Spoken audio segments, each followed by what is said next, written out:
Being a great community bank means staying in step with the latest technology. With West Tennessee Bank Mobile Banking, you get banking services simply by pulling your smartphone out of your pocket. West Tennessee Bank, a division of Decatur County Bank. We think you'll like us. Equal housing lender, member FDIC.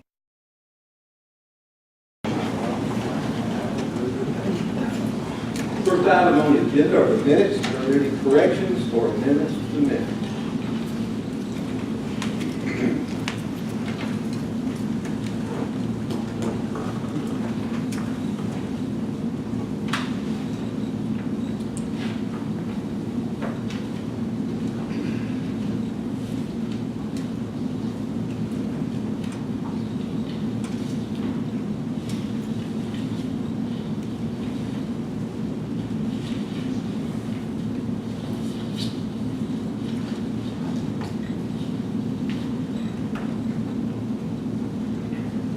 Being no apparent corrections, I make a motion we accept the minutes as presented. So a motion to approve the minutes as presented. Do I have a second? Second. I have a second.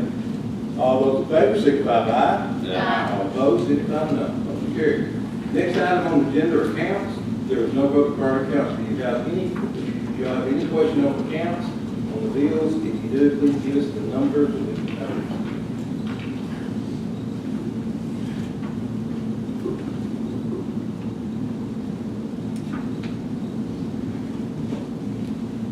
One question is page 110, or excuse me, 11. Is that the full price to replace that pump, $3,400? Yes, that was one of the aluminum poles out, stainless aluminum, whatever, out on 100 at South Mifflin, I believe, it was damaged. Yeah. Somebody did it. We feel like it maybe one of the stakeholders could approve it. And so Southwest, of course, they ordered us one. It's been a while since we ordered it, and it's, of course, they sell at their cost. Yeah, I thought that was a good price.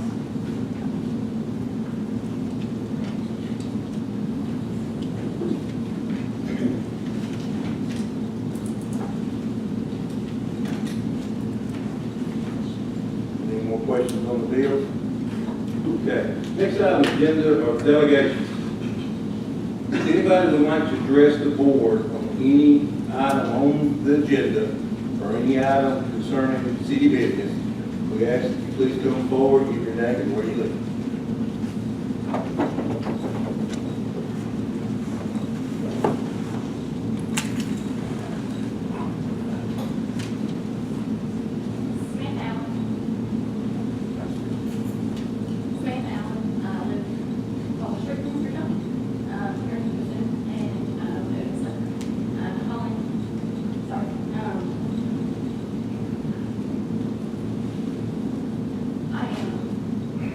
About the Sunday sales for beer.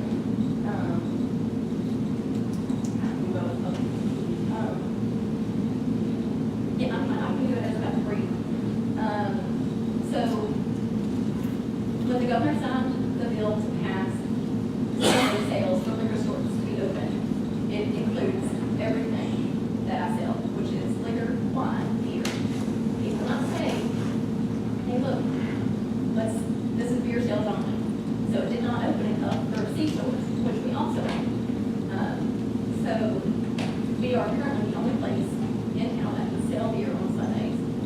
Now, if I did not sell beer on Sundays, there would be no reason for me to be open. Because really, it's just not profitable enough for me to sell just liquor and wine and then have, to pay my employees, pay for my bills, to, the cost of being open. In Jackson, there are only 2 stores out of, I think there are like 10 to 13 stores, and only 2 of them are open. And I know for a fact that, like Madison South, right next to Food Giant, this past Sunday, they only sold $230 worth of liquor. It's not worth it. So by spreading the sales out, nothing is leaving this county. All you're going to do is spread it out. It'll leave the liquor store, go to the other, it'll go to Full Market, it'll go to Oakland's. So y'all will lose.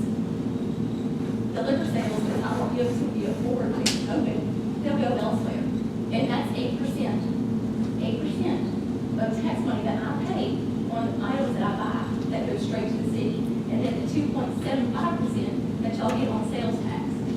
That's 10%. 2.75% of sales that right now is running about between 50 and 60% of my sales are here on Sundays. The rest of the week, minuscule. I mean, less than $100 a day. So it's a big jump. And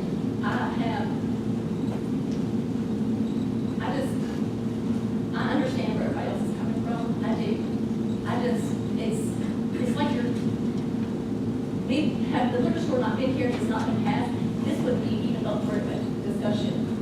So by us taking advantage of an opportunity that everyone else had the opportunity to take, we're the only ones who made the investment, the only ones who made that investment, and we are the ones who we're being reprimanded, it feels like, because everybody else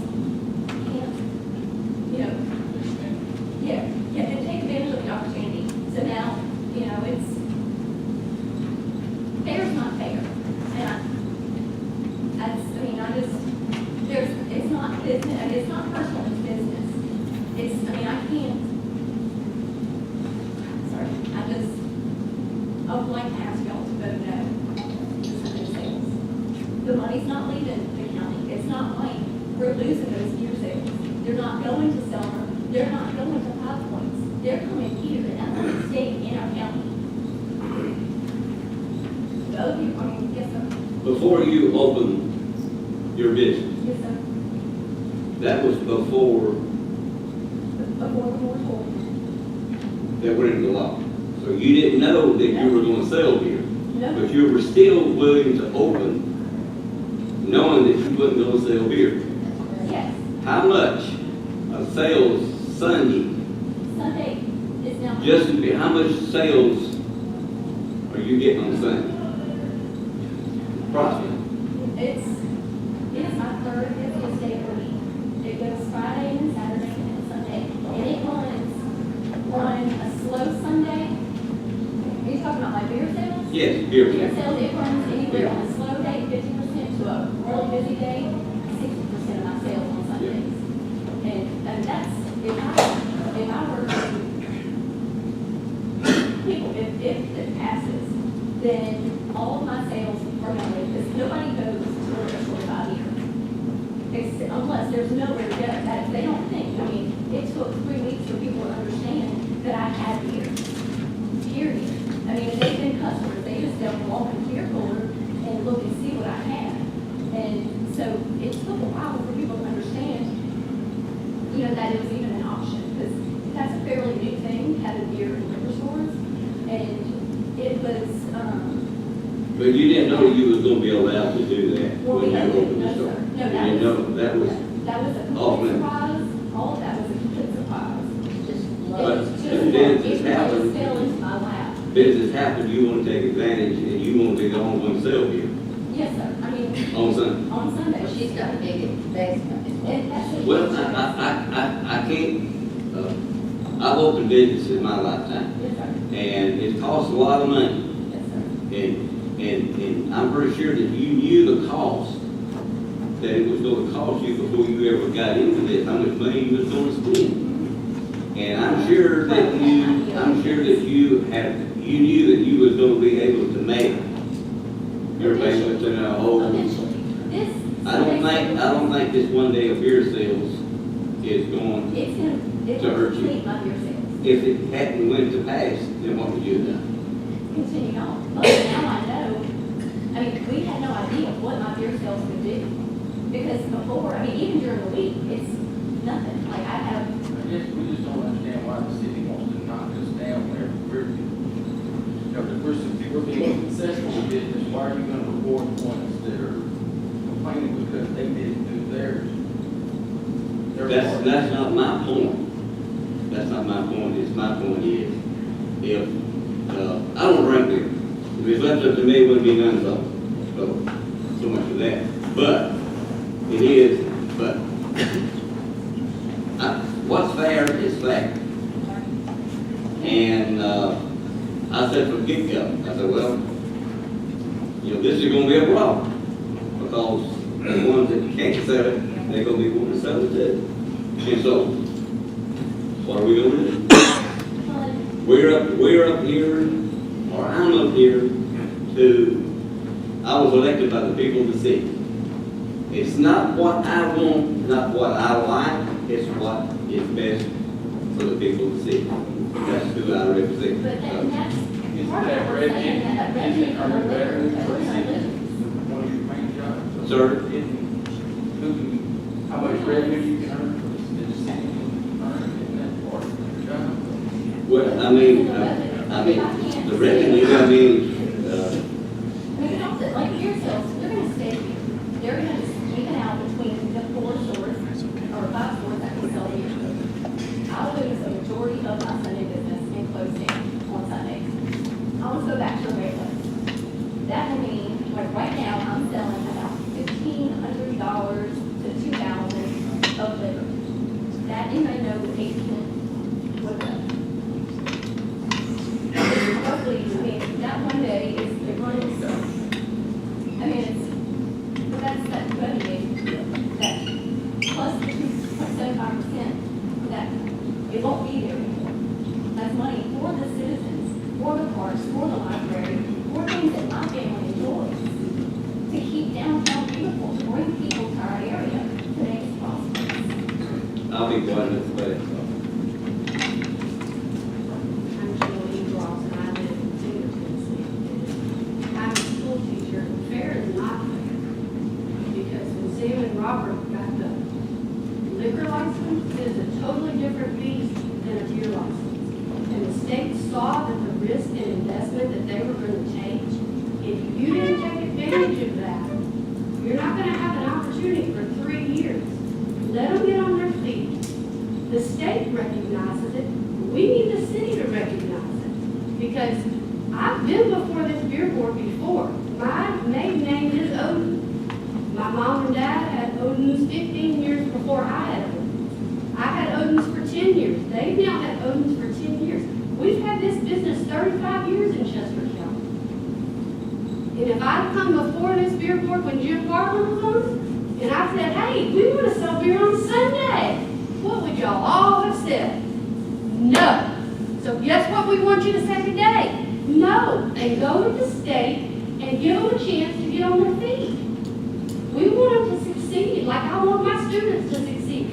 Do you know how many drinks and popsicles and things they bought Johnny Ferris's grandson?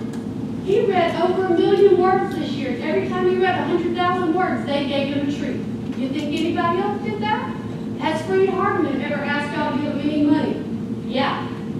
They support soccer. They support every new thing you can say. Everybody who asks them for a penny, yes, yes, yes. Come on, give us a chance. Stand up. Please.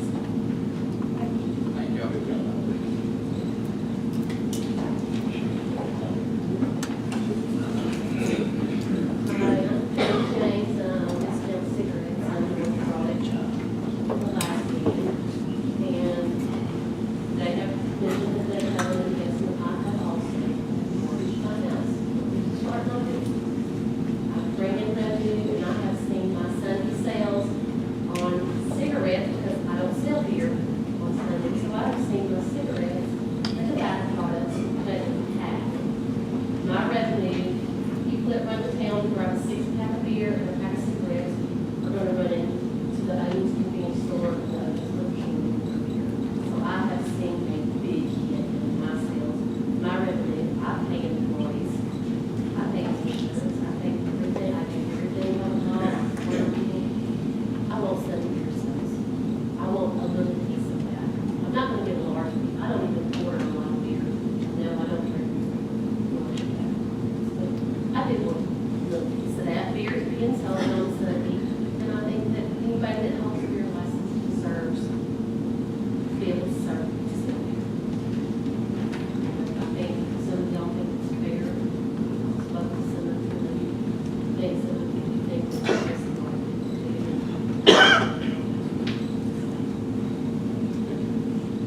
One thing I want to say, just think kind of how we all got here, is a few years ago, the grocery store, the grocery store, we want to sell wine in the grocery store.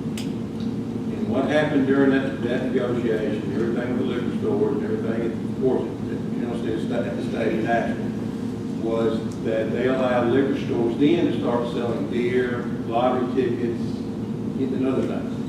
Used to a liquor store, if y'all remember, a liquor store couldn't sell anything but liquor, they couldn't even sell setup, I remember. And then when this law changed, they got to sell all that. Well, a few years down the road, in the hotel, the grocery store lobby came back, and they decided, well, we want to sell wine in grocery stores. So the liquor store lobby and the grocery store lobby got together in Nashville, and then the state representative, they came out with this compromise that they ended up voting on, which gave liquor stores at that time that could already sell beer the opportunity to sell all alcoholic beverages on Sunday from 10 to 11 o'clock. And then the grocery stores could start selling wine in January 1, the first of the year. But one thing also came during that time was a moratorium across the entire state of Tennessee, which said no new liquor store can be opened anywhere in the state of Tennessee for 3 years. So that was a negotiation between the liquor store lobby and the grocery store lobby in Nashville. And that came when the governor signed the bill. We get it about, I guess, a week, 2 weeks, Jim. I mean, that part is that week. We get that week. We got the stuff from alcohol beverage commission saying that any liquor store you have in your town can now start selling beer.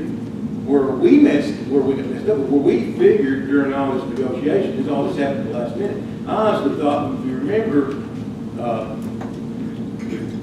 a grocery, if you wanted to sell liquor, wine in grocery store back in a few years ago, you had to have a referendum to be able to do that. So most cities, Jackson was one, a lot of the big cities had referendums to allow wine sold in groceries. The city of Henderson never did that. We just passed liquor by the package stores the last election. So we never had, so we assumed that nobody told us any different, that that was not going to affect us. It only affected the cities that had wine in grocery stores. But when that law came out, it simply said that any liquor store in the state of Tennessee can start selling on Sunday. So that's how we've got here. So now we've got to deal with that in the agenda. Is anybody else here that would like to talk about that topic before we go to the next topic? Would anybody else want to address that? Okay. Is anybody else would like to address any other items on the agenda? If we do, please come forward. Okay. Slater.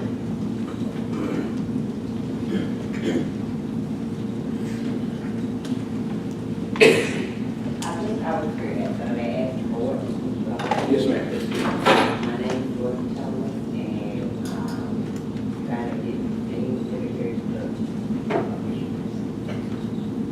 I think that when I was here, I asked the students for help and I don't know if I misunderstood something about when I asked for help. Because I know the city came over there and they cut one side around on the east side. And then I have talked to Mr. Burns is saying that the front entrance where the bricks falling in the water, that they would correct that. And the gravel we got is looking better. I wish I was out over and see what's going on. But I had talked to Mr. Porter, and I was asking him about his law. And he was saying that, drive no guys, you're saying no guys. But he told me that the city wasn't going to do anything else. So the reason why I'm here, I'm wondering if that means as far as correcting the front end, just looking for it, Something comes to city shop and try to do that at some point. I don't know when. I don't know when they'll get to it. They said they jacked it up and try to fix that lady thing, but I don't know when they can get to it. I'm sure that's not the top priority thing they got on the list, but I was told that they were trying. But it's going to have to be picked up and the concrete poured over it, straightened up. And I don't know when that'll be. I will get with Larry and we'll see what we can talk about it. I said, we do as part of the contract with the city cemetery. I think the we mow that, and that's weeded out, and the person that mows the city cemetery also mows that cemetery. So we do mow that cemetery, that's really not a city cemetery. But over the years, I think over the years, we've inherited, it's just that nobody else is in control of it. And we've gone back and diminished back into the 60s or 70s, where we start, I think one time they bought Bushmore, gave it to a group so they can mow it now, you know. But since we've been contracting out to mow the city cemetery, that's part of the contract to mow the city cemetery. For the last several years, Started on 1972. 72. I want you all thinking that I'm not grateful for what you got done, because I really do. Because when I first went over there, I got to look into the workers.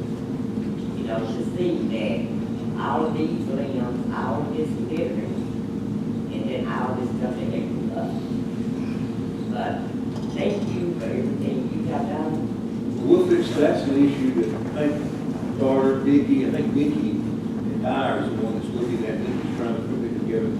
What I'm told is Vicky's the have one to that's jack trying to that figure up out the way how you want and to figure out how to do it so it don't fall apart. I think most of us have leaned. Yeah, I was.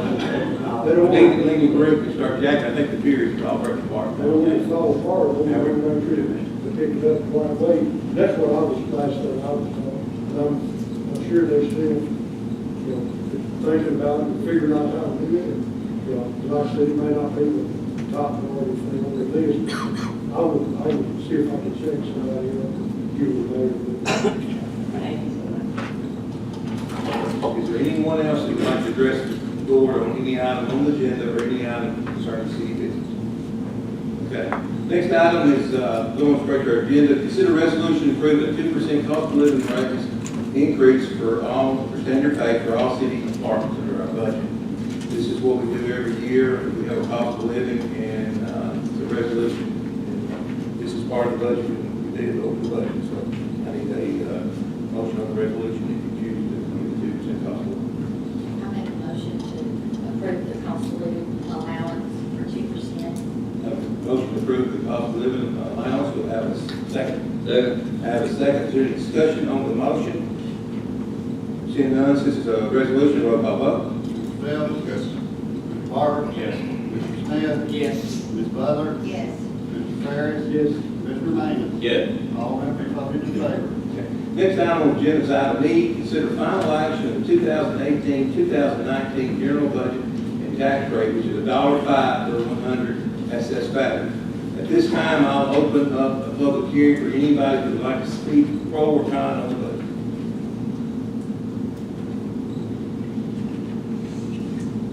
Seeing none, this time I'll close the public hearing and we'll consider passage of the budget on the second and final reading. Do I have any discussion on the budget? The budget is exactly like you saw last time. I did forget to put, we did pass this ordinance on the first reading last month on May 10th. You know, that's not on your copy. This will be the final reading, and of course, the new budget will go into effect July 1. The tax rate the same as it was last year. I move this ordinance on the second reading. I have a motion to approve the ordinance on the second reading. Do I have a second? Second. Second, any discussion on our budget? Seeing none, roll call vote. Mr. Bell? Yes. Mr. Barber? Yes. Mr. Smith? Yes. Ms. Butler? Yes. Mr. Ferris? Yes. Mr. Manning? Yes. All voted in favor. Next item on the agenda is item F, discuss and consider ordinance amending Title 8, Chapter 2 of the Beer Municipal Code to allow Sunday sales of packaged beer. Jim, do you want to go over the ordinance? Okay, let's discuss the ordinance. Of course, this whole ordinance began because of the state action, we all know that. I went back to our ordinance, I went to MTask, I got model policies that they recommend. We decided to go ahead and update more than just the Sunday sales. There's a couple other sections we're updating, and I will go through that. Number one, if you look on section 8-12, number 3, it does allow the sale of beers at the following times: Monday through Saturday, 6 a.m. to 12 midnight, which is like it is now. And then it also adds, and on Sundays between the hours of 10 a.m. and 11 p.m., which is the same that's in the state law to allow beer sales, liquor sales, and liquor stores. We did eliminate a couple of old outdated bullet points there that we felt like were way past due to get rid of, including play and pool or billiards. Used to be like when we had on-premises consumption, which we don't anymore. There's one that discusses dancing on premises where they sell beer. And also the use of a radio or phonograph in such a way to cause offensive noises. I think that's, we cover that through other city ordinances. So there is a few things we did cut out of it. Okay, on the next section, 8-213. Several years ago, the state of Tennessee passed what they call the Responsible Vendor Act. A local beer establishment can participate in the state Responsible Vendor Act through ABC, where all their employees and the owners actually go through a training process concerning sales. And if they do, then under the state law, the punishment that the city board, the beer board can have against them for certain violations is lesser if they go through the training. So our ordinance at the time, we had no vendors that participated in the program. So we just never got around to amending the ordinance. Since we were already amending the beer ordinance for other things, I went ahead and looked at the wording, the impasse model, to include the Responsible Vendor Act. And what that does, in a nutshell, whereas before our old code said if you had a conviction of a sale to a minor, our code said on the first offense in 12 months, you could fine them a civil penalty up to $1,500. Under the Responsible Vendor Act, if they do not participate in the Responsible Vendor Act, that penalty can be up to, I said up to, for all choice, beer board's choice, $2,500 for first offense. If you're a responsible vendor, the maximum you can charge under state law is only $1,000 for that same offense. So the state set this up under state law to try to encourage people to participate in the Responsible Vendor Act. So the next two sections were actually amended to leave that. And as such, if we have a clerk or business that actually sells to minors, we're supposed to report that directly to ABC and they lose their responsible vendor. It gets suspended and they possibly lose that. But that is what the sections 213 and 14 and 215 pertain. I'll be happy to answer any more questions. That's what that's saying. Even if they get reported, it still would give them the option, at least that first time, which would be less than 25. Actually, the person gets reported is the clerk sold. They lose their license. In other words, the clerk, and not only owners have to participate, their clerks do. And that's one reason I think a lot of local establishments get fined and not participate. So this may not affect anything we do, other than it will allow you to go to $2,500 to be more severe on first offense if you want it. That's still up to y'all on a case-by-case basis.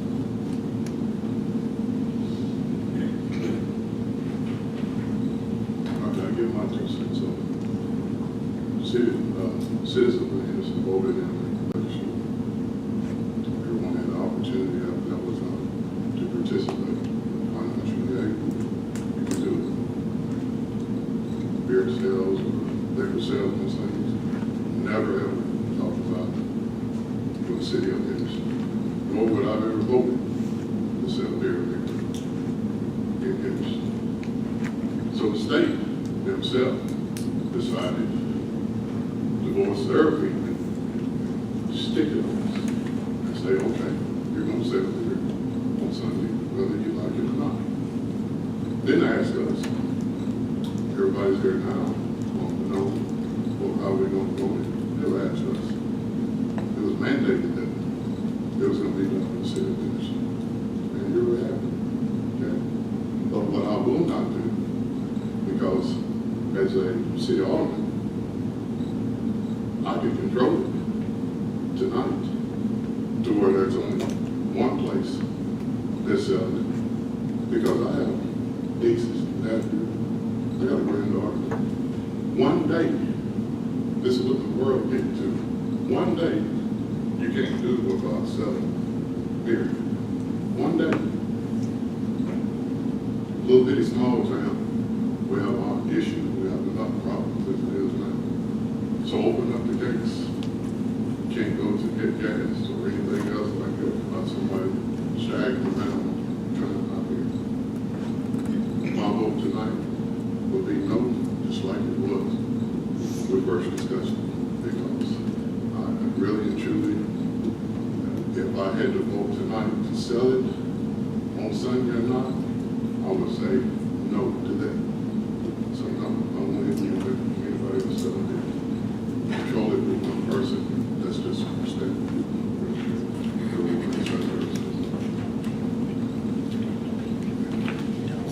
I'd like to ask a question. Y'all indicated that you might not open the liquor store Sundays if If you we open lose it the up beer. for other, for anybody to sell, the ones with beer permits. Would you be selling, once you close the liquor store, would you be selling beer and it opens? Yes, Yeah. I mean, if it opened it up, we couldn't. That's the thing, like, initially, when there were no, no Sunday sales, there were no Sunday sales. But once they opened it up, my employees they don't want to work on a Sunday. That's their day off. Like, it was a given, every Sunday they were off. But as business owners, and we could not pass up that opportunity. I mean, it's just too great. I mean, it's just too And I great. guess on the flip side, if we said, okay, we're not gonna open up the liquor store on Sundays, then would y'all still vote Sunday beer sales in? I mean, that's the question. That's a good point. So, I mean, if we agreed not to open the liquor store on Sundays, would y'all say no beer sales on Sundays still? I mean, It's not like I think you meant it. well, I mean, I'm just putting a point across that. As a city attorney, can we what can you do? Huh? Can't change state law.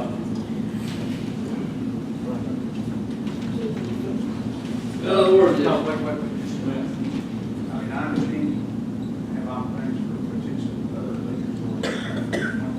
In 3 years. In 3 years. That's, It may not. 2012. see, that's one thing that's got, that really got me. It's kind of like the monopoly for 3 years. They understand the investments they've got, and I really do. And I understand this is kind of like a Colorado, it's kind of a windfall. They never expected, number one, for beer to be sold on Sunday. They didn't ask for it, they didn't call another and say we want it. They didn't call anybody to do anything, and I understand it's kind of good for them. And I understand them about their big investment too. But the deal is, they got a big windfall when they got that 3-year moratorium, and nobody can compete with them in the city of Henderson for selling Everybody else whiskey. has that opportunity. And that's a big windfall. It is, That's- it's not something we asked for. I know it's These are not. just a surprise. That's what I'm saying. It's not something Everybody we has asked the for. It's same just- opportunity. That's what Land of happened. opportunities. And it's good, it knocked, and you took it, and you got it, and it's there. Yes. And I don't blame you, and I'm But not we're being blaming you. penalized. I'm not blaming you for wanting to capitalize on that. I would too if I was in business. But when we do this, that means 3 years. If we say no beer sales at any other store, and that means no beer sales for anybody, and I'm like Michael, I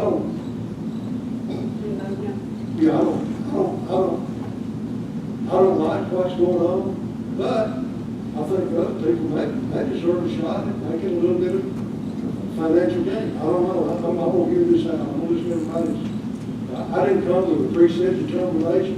Matter of fact, so well, I couldn't vote no, I told her I couldn't vote no. And I'm sitting here listening, I'm gonna weigh it out to see what, because I made up my mind last week. As a matter of fact, I made a motion to go ahead and commit it as soon as we can do it. But, you know, I'm willing to listen to stuff out. I'm stay here and listen to what everybody else has got to say. Thank you. And that's all we ask. Is that, And I'm gonna do that. thank you very much. I think I can echo Michael when all the things that he talked about. We all sat here 2 years ago and looked at regions where there could be a liquor store. What were the specifications? What was the process to get the license? It was very cumbersome. It's a job, I understand. But everybody had equal opportunity under the change in the law to make an investment, whether that meant a loan or family money or mortgage, however, a business loan. But you stepped out and you made a $500,000 investment. That's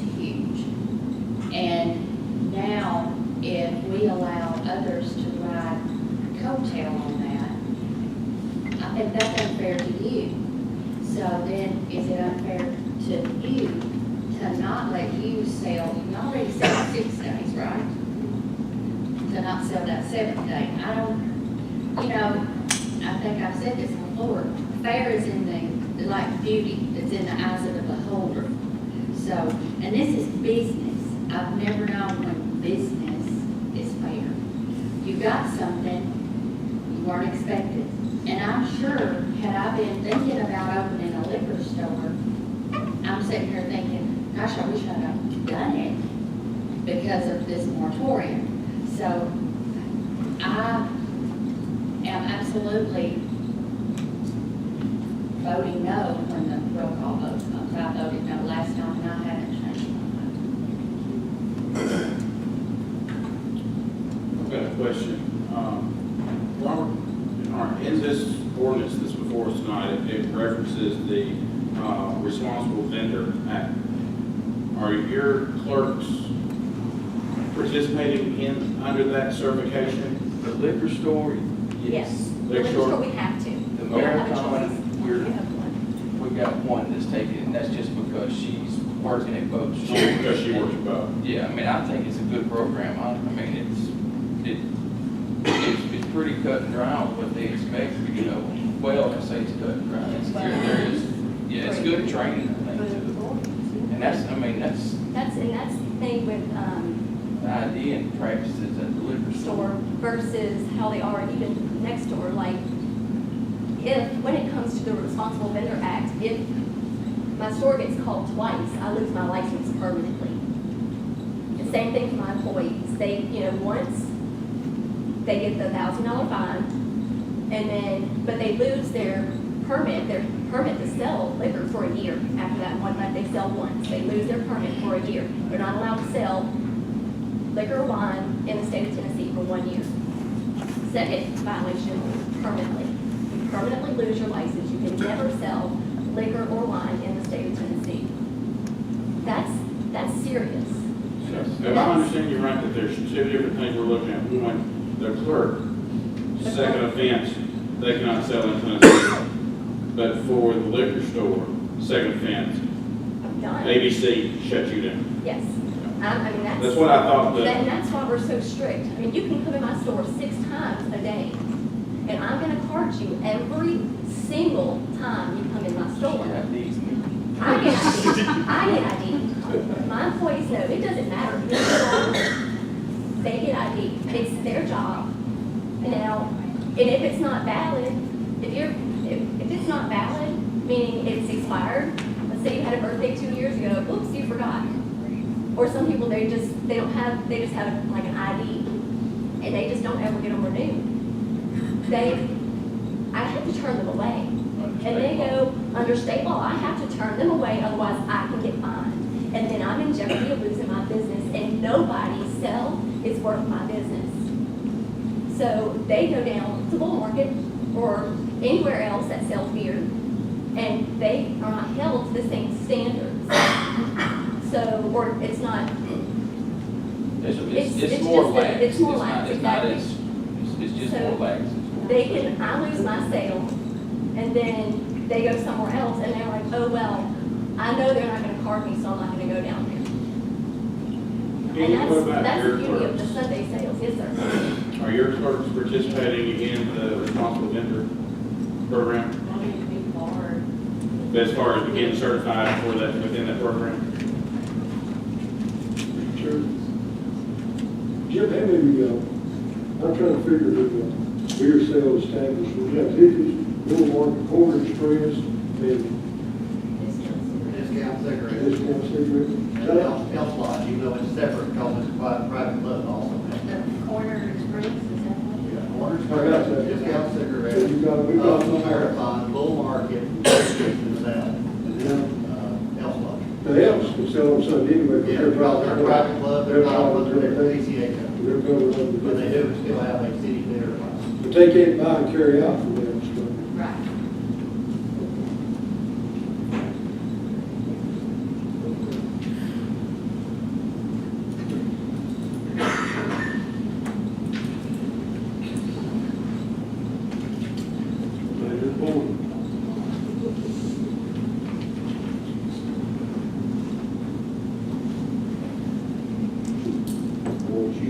take no action, the ordinance passes.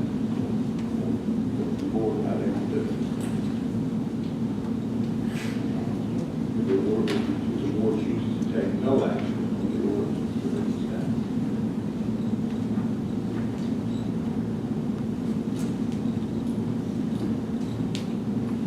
Can we bring it up the next meeting? You can make a motion to table it to the next meeting if you choose to, but, or you can, that's up, that's up to you, that's up to the board, it's what y'all want to do. We can table it, if you choose to make a motion to table it, we're going to be back here, you know, that's your option. I'll make a motion to table. I have a motion to table, do I have a second on that motion to table to the next board meeting? Do I have a second to table on to the next board? I do not have a second, so that motion dies. Do I have another, is there any motion, or is there a motion to approve the ordinance?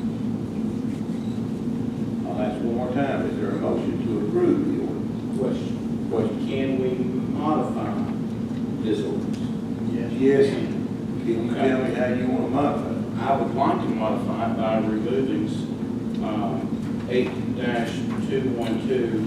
8-212.3, but keep the additions and revisions that make it current. And so people in the audience understand what I'm suggesting. Okay. Go ahead. I want to clarify, we're going, let's leave number 3. But modify it back to the So we're original. going to stop, where you see 6 a.m. to 12 midnight, Monday through Saturday, and put a period. Yes. No Sunday sales will be allowed, period.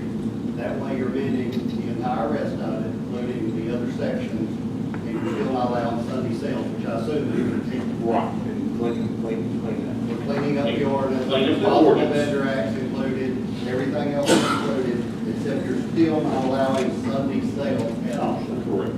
State law will allow a liquor store, nobody else will be allowed, which I think is your. That is my intent. I have that motion with that amendment to the ordinance. Do I have a second to that ordinance, with that amendment to the ordinance? I have a second. Is there any discussion on that? Say that one more time so we all can understand. Okay. Section 8-212, number 3, will read, make or allow the sale of beer except at the following time, Monday through Saturday from 6 a.m. to 12 midnight, which is exactly what we allow now, and I'm gonna put a period. The next sentence say, no Sunday sales will be allowed. Period. And that's not including the liquor So store. we don't. We cannot control that. But that's what I'm What saying. we're doing, yeah. It's the same thing. We have no It's just control. worded. Yeah, but well, what we're doing though, is, if you remember Jim went over a lot of things and cleared up some We things. cleared up some of the older, out-of-date Right. ordinance, plus this. That's where we're leaving that in, It and we're leaving that in really the needs Bible. to be included. We got rid of the dancing. And that get rid of And dancing the and big food. Dancing in the pool, we got rid of it. Raise So the bottom line is the liquor store is still selling, but nobody else. On that too, Is that what we're saying? but also on that, that one thing about the 2,500, you raised it, but you still have the option to do what we've always done. You could do the 15, but Yes. okay. That's good.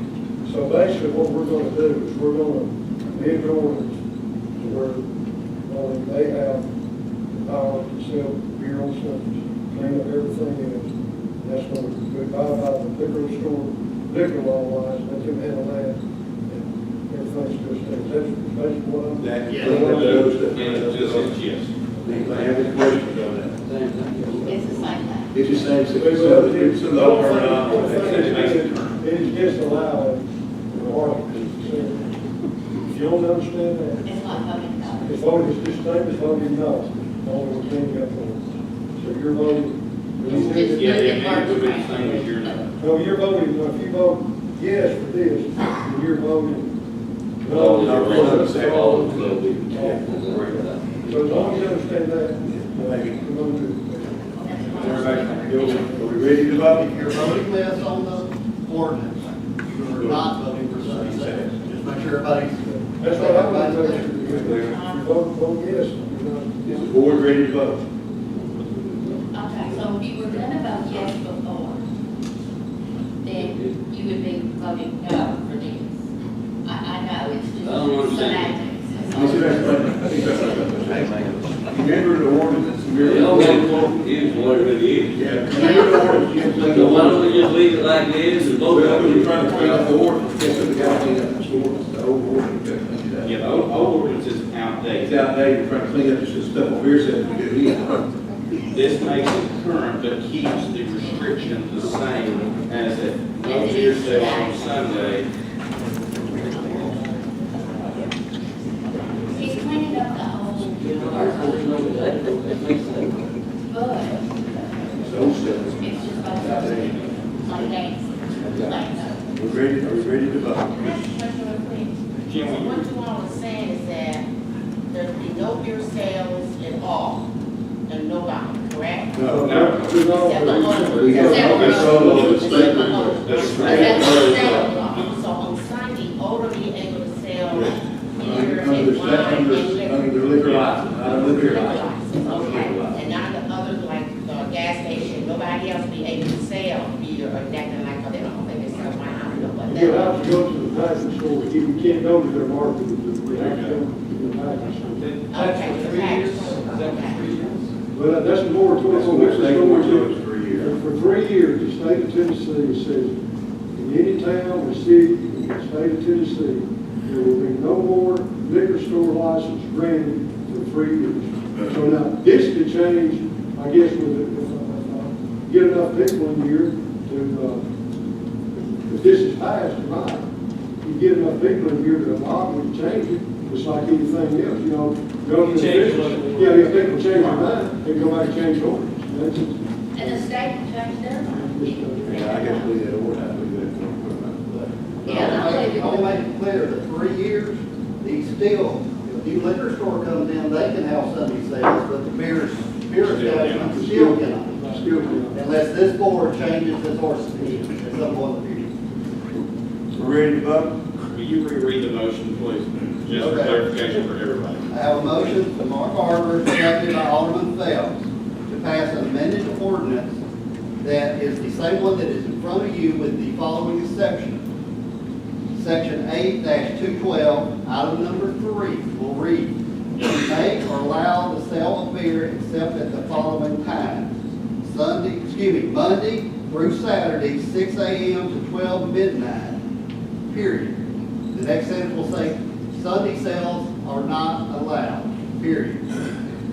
So, that will be the only change from the draft document in your packet. So basically, the passage of the ordinance will not change the times that the convenience stores can sell at all. But it will update the other sections of the ordinance if we need to, because of the responsible vendor.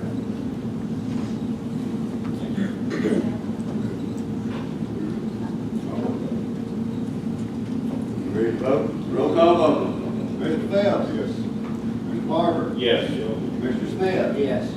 Ms. Butler? Yes. Mr. Ferris? Yes, it's going to pass anyway. Mr. Manus? I refuse to vote. He passes.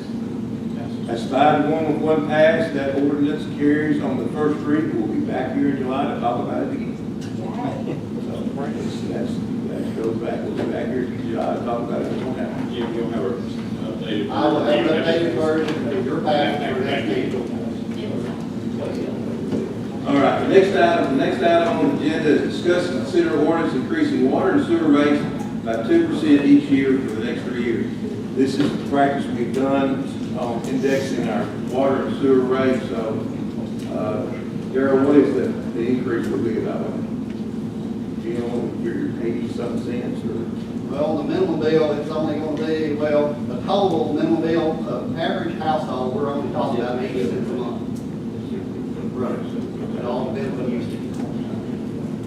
And I've actually, in your ordinance, in the handwritten on the side, I actually put the current rate to help y'all. And one thing that's going to be here, I think it's important people to understand, is sewer and water rates, they allow cities now to, you can take your water rate and say your sewer rate's a loss for the year, you can take your water rate as a profit to offset your sewer rate.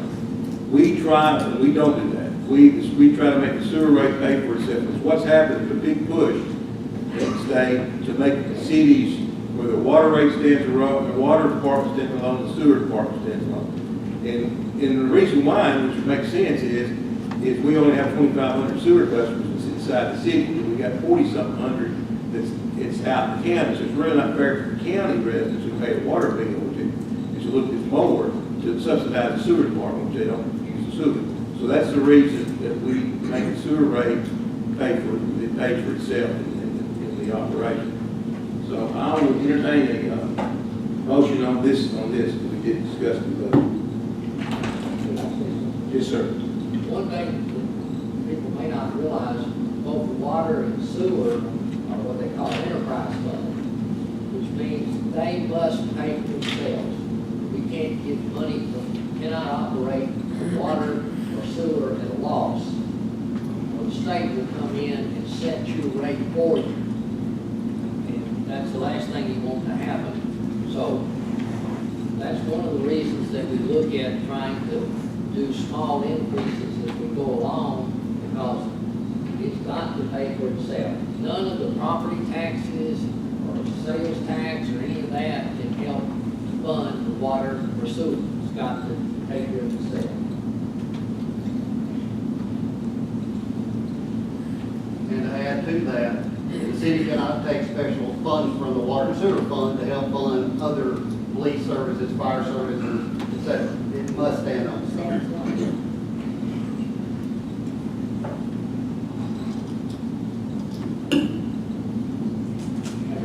I'll make the motion that we pass the ordinance to set the, do the 2% increase. Have a motion to do the 2% increase on water and sewer rate. Do I have a second? Second. Have a second? And it's 2% for 3 years. Do I have, is there any discussion on that? Seeing none, roll call vote. Bell? Yes. Barber? Yes. Mr. Smith? Yes. Ms. Butler? Yes. Mr. Ferris? Yes. Mr. Manning? Yeah. All voted in favor. Since everybody voted in favor, since it's an ordinance, we can do the second reading. I'll entertain a motion on the second reading. So moved. Motion by Alderman Ferris, second by Alderman Butler. Any discussion on the second reading? Roll call vote. Mr. Bell? Yes. Mr. Barber? Yes. Mr. Smith? Yes. Ms. Butler? Yes. Mr. Ferris? Yes. Mr. Manning? Yeah. All voted in favor. Next item on the agenda is item H, consider approval of 2018-2019 utility department operation and capital expenditure budget. This is the budget we all went, Jim, and went over 2 weeks ago. Is there any changes, or is this the same budget, guys? It's the same, but y'all saw the last budget meeting. If you have any questions, we'll be more than happy to answer them. I'll make a motion, we accept the budget as prepared. Have a motion to set the budget as prepared. Do I have a second? Second. I have a second. Any discussion on this motion? Seeing none, this is just been simply aggregated, no vote. All those in favor, signify by aye. Aye. All opposed, signify by no. Motion carries. Next item is item I, discuss and consider approval line item adjustments of 2017-2018 general budget. Jim? And in your packet is a document, Excel spreadsheet containing several transactions to move some money around in the current year budget that ends June 30. I'll be happy to address any individual item or question you have. I think it's self-explanatory. The actual transfers came from within each department, so there's no new money flowing into the department. In other words, for the fire department, if they're over the line item, the money had to come from the fire department budget somewhere else. Say with police or city park or whatever. So if you see the pluses and minuses in the center column, that is the reason. If it is a plus number, we're adding additional money to the budget line item. If it's a negative, that means we took money away from that line item and moved it somewhere else. But it does balance, and so there is no new money spent, it's just in different line items.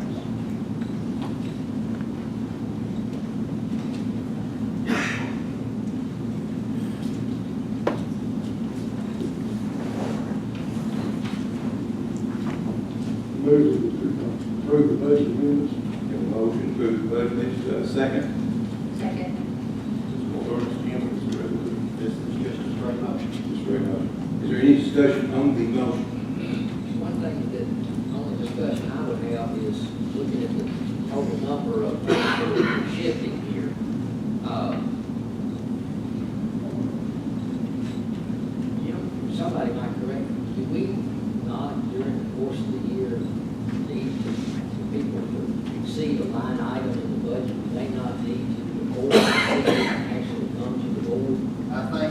future, it would be very proactive if the department heads would start coming with any line item they're gonna be over on prior to running it over and addressing y'all. Some of these you did know about, some of them you did not.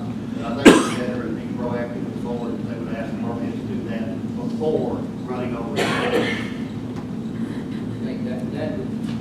think that's a better way of doing it. And that way they could determine the priorities during the year may have shifted from what, because we do the budget in March Yeah. before the year, and then something happens in the year, and we need something now, here, so we shift stuff around, but I think the board needs to know about it. I agree.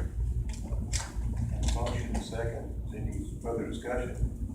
Seeing none, all in favor, signify by aye. Aye. All opposed, again. One thing back on this, and I was talking to group. Is that motion for that? What? What he's asking for, I'm talking about department heads, do we need anything to make? Actually, it's already in the new budget ordinance you just finalized that says before a department head can exceed a line item, he must present it to the board. We've already passed it. Yeah, I think in the budget ordinance, let me confirm that.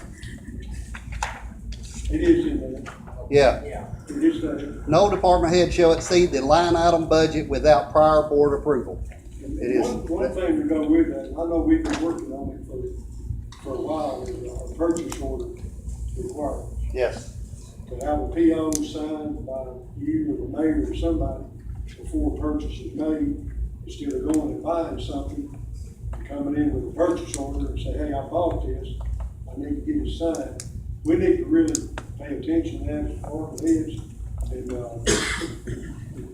stay up on that. Because I think that's one of the management controls is being able to present that purchase order to the right people, get it signed off on, and then go buy the item. A lot of places, a lot of cities, municipalities, even organizations won't pay it for something unless they've got a PO. And the company's got a PO from them. We're there. Yeah. Everybody's there. So I would suggest that we work on that. yeah. We need to review our purchasing policy. Some of those checks and balances are already in place. We are just not strict on the enforcement of that, but we do need to move that direction. I think it's Alderman Smith, he's the lieutenant, I think he agrees, we need to be strict on that. I think we planned a year ago moving Alicia to the finance officer. That's where everybody will be going to get the purchase orders. That's kind of where our plan is. But as usual, with the turnover we've had in the utility department, it slowed that process for us this year. Eventually, I get up to speed, we can start doing that. That's Okay. all I have. Next item on the agenda is consider approval of contract auditing services with ATA for fiscal year ending June 30th, 2018. Jim? On item J in your packet, I give you a report based on the cost of our audit report each year. ATA, Alexander, Thompson, and Arnold, are our auditors. The cost this year is estimated to go up 2.87%, which is very reasonable considering it's been another year, for a total cost of $25,795 for the audit. That is the audit for the city as well as the utility departments. We're gonna have a single audit fee based on We should not have a single audit fee. The single audit limit got raised, I think it's up to $750,000, and we will not have a single audit in the near future that I can see unless we happen to have 2 or 3 grants hit all the same year. That loan does not affect us on that. No, the loan has nothing, it's only the federal money that you actually get through grants that affects single audit. And so our money coming on East Main is only gonna be about $400,000 or $500,000 total, so we'll be well below that. Have a motion on approval of the contract. So moved. Have a motion to approve, do I have a second? Second. Have a second, any discussion on the motion to approve the contract? Seeing none, all those in favor signify by aye. All opposed, signify by no. Motion carried. Next item on the agenda is consider bids to proceed or demolition of 4 houses under the city dilapidated housing code. Brent? Yes, sir. I think we sent out 14 notices to owners, and we've got down to, I think we have 4 left that the city is going to have to do the demolition or have to get it done. And then we have 4 structures that have remained that the owners have said they will get those done. So out of that 14, we've got 6 that have been demolished.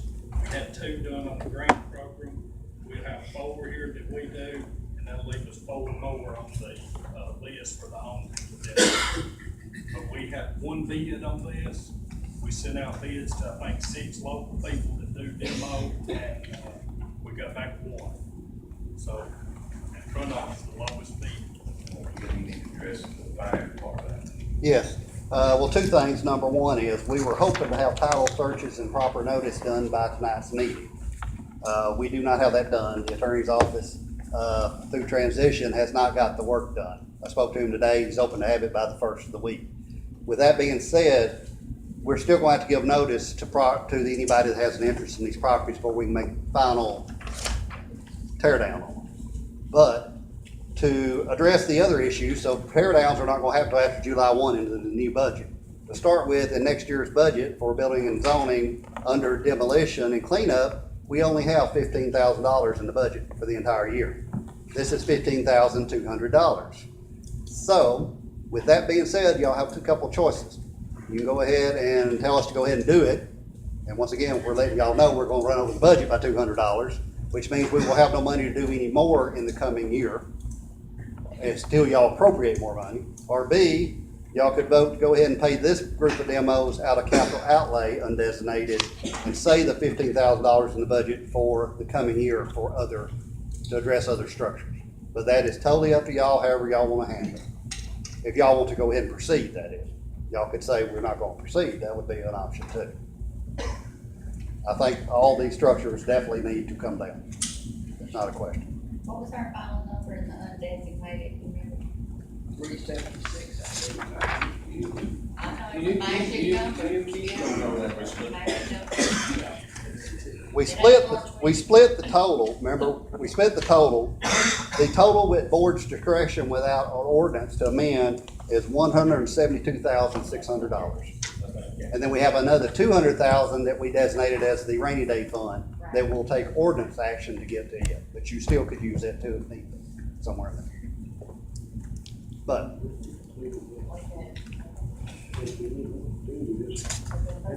Now we're fussing and fighting, right? All of them holler, now we're down to this, we're trying to spend money, do something to fly that drop. Jim, what's in the current budget to do this? current budget, Right. We did it today. we did it today. We have, looks like we're wrong line item. We have $15,000 we have not spent. We were planning on having these done in the current year. So what happens to that 15,000 after June 30th? Actually, it goes to capital outlay, it goes to undesignated fund balance that rolls over. So it's, So will that be an additional 15 to the 174? Or is that no, in it's that? already in the Okay, 174. okay. I was just trying to figure out Yeah, if it. it's already part of that 174. So we might as well spend it because that's what it was That's right. originally designated for. It's up to y'all. I just want to make you aware of where we are. So what do you need a motion? Yes. I think Where you want to take it out to? a motion to demolish those 4 structures that are outlined, do I need to read them all or just No. outlined on the list? And to take that 15,200 that we had originally planned for this year, that is now going over into undesignated for next year, take it out of that fund. You have a second. Second. Second. Also, we can't do that until the titles are 10,000. Clear, it's not gonna be quick, if they're Right. 10,000. We should take it long. Have a motion and second. Any further discussion on that motion? Seeing none, all those in favor, signify by aye. All opposed, signify by no. Next item on the agenda. Next item on the agenda is consider allowing utility department to purchase heavy duty service truck with a frame on state contract for delivery in late summer, early fall. Darrell? This was a vehicle that we budgeted for last year. When it came time to order it, Ford stopped taking orders for this size of vehicle primarily because they were retooling the plant in Louisville. And so we wanted to go ahead and actually place an order for this vehicle, while they're in the, ordering mode, while we can still order, early in the budget year and go ahead and get this one. It'll be primarily used to lift motors out of lift stations, sewer lift stations, lift large gas meters, lift, water, fire hydrants and things like that. Currently, we're doing that with the backhoe. It's not really safe to do it in that manner, and so this vehicle will be providing a safer way to do the work we need to do to make this work, where it's a lot less labor intensive. And this would be paid out of the FY nineteen It's actually in budget, the budget, yes. which is in the FY nineteen. So I make a motion that we allow the utility director to go forward with that purchase. A motion, do I have a second? Second. Have a second, any further discussion on that motion? Seeing none, all those in favor signify by aye. All opposed signify by no. Motion carries. Next item on the is consider and allow Public Works Department to purchase a new knuckle boom brush truck on state contract or take bids on the truck if the state contract is unavailable. This is something I think we had budgeted for, and, I would just like to ask the board for approval to purchase, the truck on the state contract, and if not, we'd like to, send out bids on it. I think that the budget is, this comes out of the sanitation department. No, sir. I think the knuckle boom, we budgeted $175,000 for the knuckle boom. What we're asking to do is purchase that off, go to the state contract and try to purchase it. If it's up to $175,000, if we can't get one for $175,000, we'll have to come back to the board, or we'll go for out the bid. 165. I'm 165. We started at 175, we got some quotes that were a little lower, so we lowered it back down. 165. We'll go back and get it under contract under 165, if you'd like to purchase under state contract. If we cannot, we'll go to bid. If we can't get on under that, we'll come back in. So 165 is the limit on, that's what we budgeted in the budget. My understanding is we're also gonna keep knuckle boom that we have now. For back. Back and To use two, we're behind, stuff here. catch up on that. We need it bad. Just need a motion to do that. I'll make that motion. Have a second? Second. Have a second to discussion on that motion. Seeing none, all those in favor, signify by aye. All opposed, signify by no. Next item on the agenda is item D, hold a request hearing on employee disciplinary. Okay, here's kind of how we have to do, how we need to do it, and have one without being here. You're suspending somebody, suspending the department, you have to pass the rule. How we'll do it is, the board has really three options. If the board chooses to take no action, the suspension stands. If the board wants to reverse the suspension, they will have to make a motion in a second to reverse the suspension. If the board wants to oppose the suspension but modify the suspension, they still have to make a motion to modify, to oppose it, to modify it. So the three options. What we'll do is, what Chief has the information, the Chief go over with City Council, ask him any questions you want to ask him, and then we'll go to Jerry Paul, the officer, and let him say his opinion. Y'all ask him the questions, and the board can make a decision how they want to do it. Chief? Yes, sir. And I'll be brief. I won't read the whole thing. I think y'all all have a copy of the statement of charges and then the administrative summary afterwards. But basically, Jerry Paul Stansel was charged with insubordination, which in the policy it says deliberate refusal by any member to obey a lawful order given by superior shall constitute insubordination. Disciplinary action be taken. These are a little bit paraphrased. Neglect the duty. Neglect the duty is the omission to perform a duty. Neglect the duty is reference to the neglect or failure on the part of a public officer to do and perform some duties or duties laid on him as such by virtue of his office or which is required of him by law. And public statements. Members shall not make public statements concerning the affairs of department or service connected with law enforcement that is not of public interest. I'm not going to read the whole thing out because hopefully y'all have read it, but to be brief about it, Jerry Paul's been counseled multiple times about his work performance. I think there's an issue where people say that it's specifically about traffic citations, and that is a lie. That is not true. He's never been told he would be terminated if he didn't write traffic citations. We talk about job performance, and there's a lot of work that you can do within the police department and as a police officer that's outside of writing tickets. However, writing tickets is part of a police officer's work. He refuses. He's rather belligerent when dealing with him, especially when I deal with him. And I don't have day-to-day contact with him. The supervisors do. He at one point told the supervisor and the other officers in a formal meeting that he didn't work for the supervisors. He didn't work for the sergeants. So those are just some of the items where he's been insubordinate. And like I said, it's all outlined there. So. And also, y'all have the department's work productivity basically for the last 3 years. Now, what that is, some of those things are excluded. Call numbers are excluded because we know on midnight shift they don't get nearly as many calls. Actually, the afternoon shift carries the call load mostly for the department. So we do look at those numbers when we're looking at productivity, but those aren't the highlight. Obviously, midnight shift, you may not get any calls at all. There's times when day shift hasn't gotten but 1 or 2 calls. So we just have to gauge that. But what's not also what's not included in those productivity numbers are reports that are taken, warning citations, and parking tickets. Those numbers all were pulled from Psalms. So those are arrests that were made and traffic citations that were initiated. And that's what those statistical data are. And like I said, it goes back to since 2016 into current. What shift is he working? He's midnight shift. Midnight shift. Chief, could I just ask a couple of questions?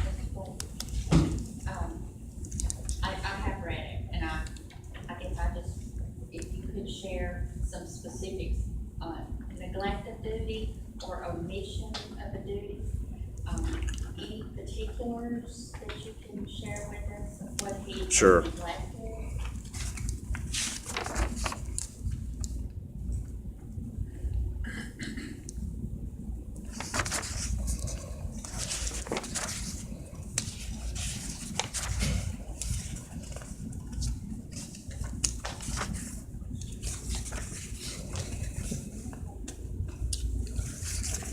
I'm going to kind of paraphrase from some of the stuff that's been written by the supervisors. And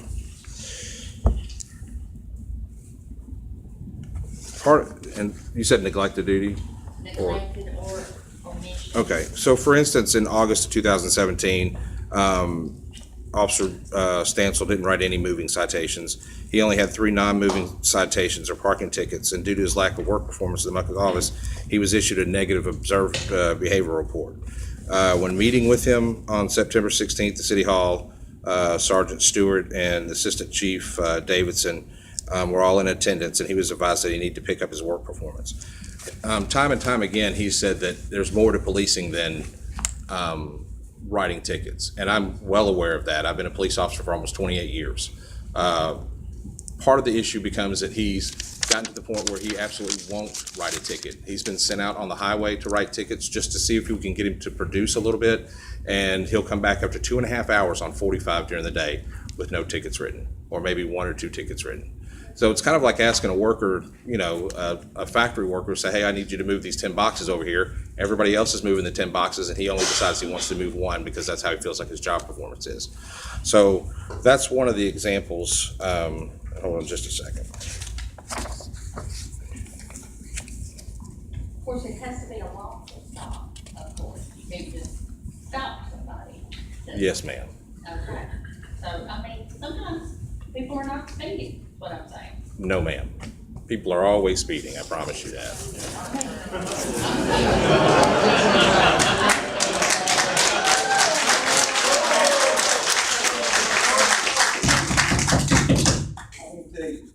This meeting, we are going to behave. We're not going to get out here and go and start yelling and hollering. I'm going to control the meeting, or we'll adjourn, and we'll go back to another day. I'm not going to allow it. And this board is not going to allow it. Okay, go ahead, Chief.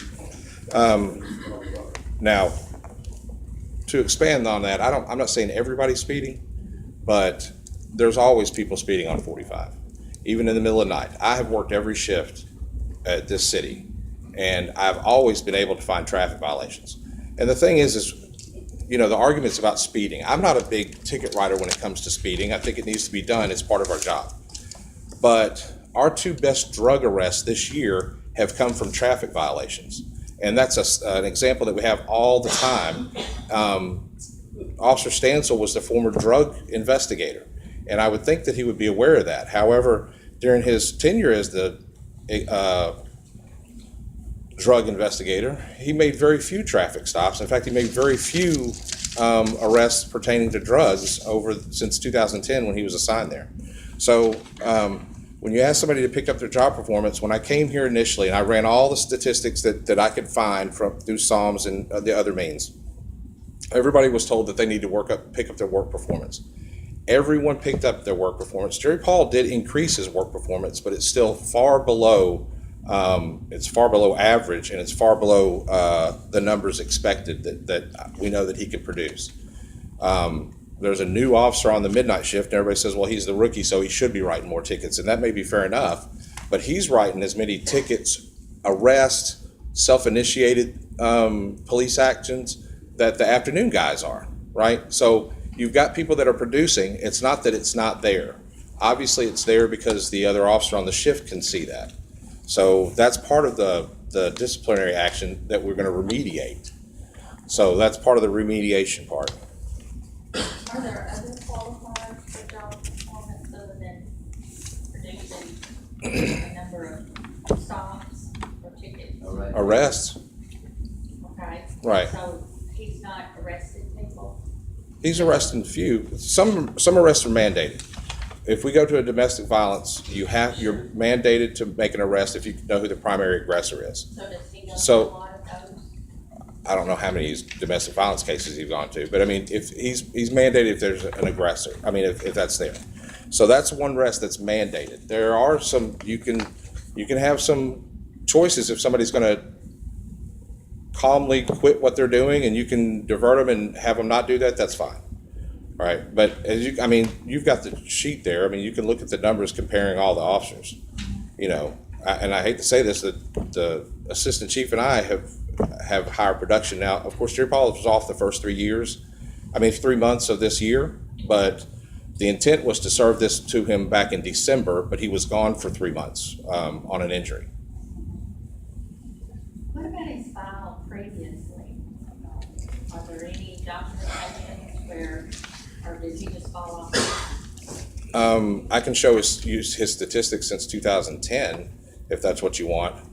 When I came here, there were no records maintained on any of the officers, whether it was positive or negative. And Jerry Paul has been issued positive paperwork as well as negative paperwork. So you have to have some kind of happy medium. If they're high performing, you want to reward people. If they're not performing, you need to counsel them and then move on to disciplinary action. He's been counseled multiple times about his work product. And honestly, I would gladly have everybody on the board come and ride along with any officer to see what an officer does during the shift. I think the mindset of the police department prior to my arrival was a little bit more passive when it comes to policing. And so there's a lot of drugs in this town, and we're not getting the drugs the way we should be. So that creates the need for a little bit more aggressive policing. And drugs are transported by vehicles. And the best way to stop a vehicle is find a violation. And like I said, the two best arrests this year were made by Officer Hopper and Michael Rhodes. And it was because there was a headlight out on one and a tail light out on the other. So traffic enforcement is important, not just to write tickets. It's not about raising revenue. It's about public safety. And it's about trying to catch bad guys that are moving around through our town. So what is a good number for somebody on his shift, do you think? I mean, is there I'm not trying to use the word quota, but is there a standard or a policy? How many somebody should stop or ride for a midnight shift? Well, I'll say this. If you attributed 30 minutes to traffic enforcement out of an 8-hour shift, you should be able to produce one traffic citation. So now, are there times that you can go out there and not see any cars? Yes, but I've also sat out there in the middle of the night up on 45 myself and ridden around town and still patrolled all the way around town and set up there, and every 10 minutes somebody would come by doing at least 10 miles per hour or over the speed limit. Can I ask something? How long has Jerry Paul been an officer? Well, one thing we're gonna do, and I hate to, but one thing I need people an opportunity to come up here. It's more of a hearing. And I'm not gonna allow us to get to the point that people, this is a hearing that the city council is going to run the hearing. They choose and ask the questions, everything, if Jerry Paul will get up. If Jerry Paul has witnesses, if Jerry Paul has witnesses, that contradict what Chief is saying, Jerry Paul has the right to bring those witnesses up to do that. But I've been in these hearings, and I've seen where this can go to a melee, but I'm not gonna allow it to happen. Because I know people here with other agendas, not about this, but other agendas here. And what we're gonna discuss here tonight is the suspension and how the board wants to handle it. It's the board's decision how to handle it. So that's kind of where we're at. We'll move on to neglect of duty,